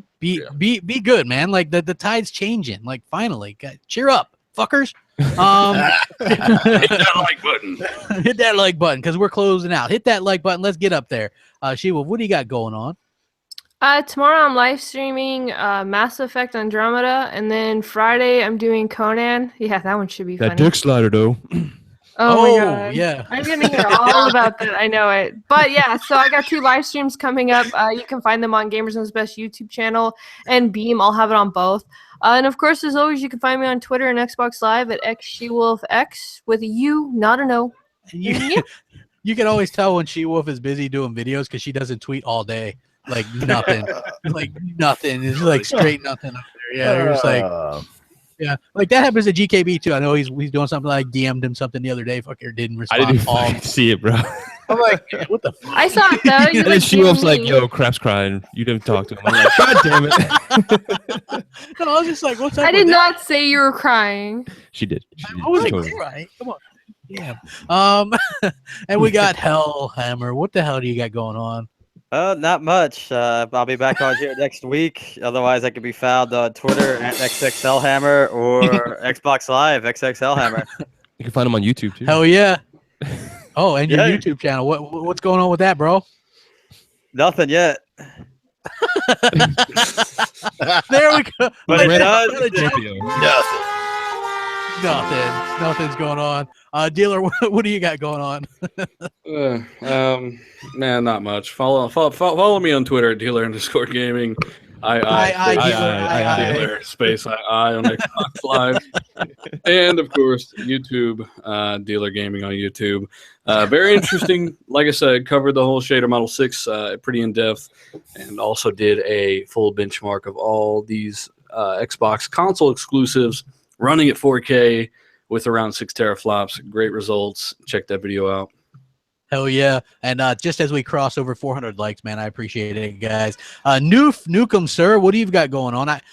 Probably something hilarious, no doubt. Canadian, no doubt. Sure. But before I get into what exactly I'm doing, just thought I'd say, yeah, it'll be interesting to see how far that Conan Dick Slider thing actually goes, because I can practically see a bunch of barbarian tripods going around during the game. Helicopters, baby. I've always got stuff going on. Like I said, still trying to get through a bunch of different games, playing a whole lot of everything lately. You can catch me on Xbox at Noof_Nukem on PlayStation.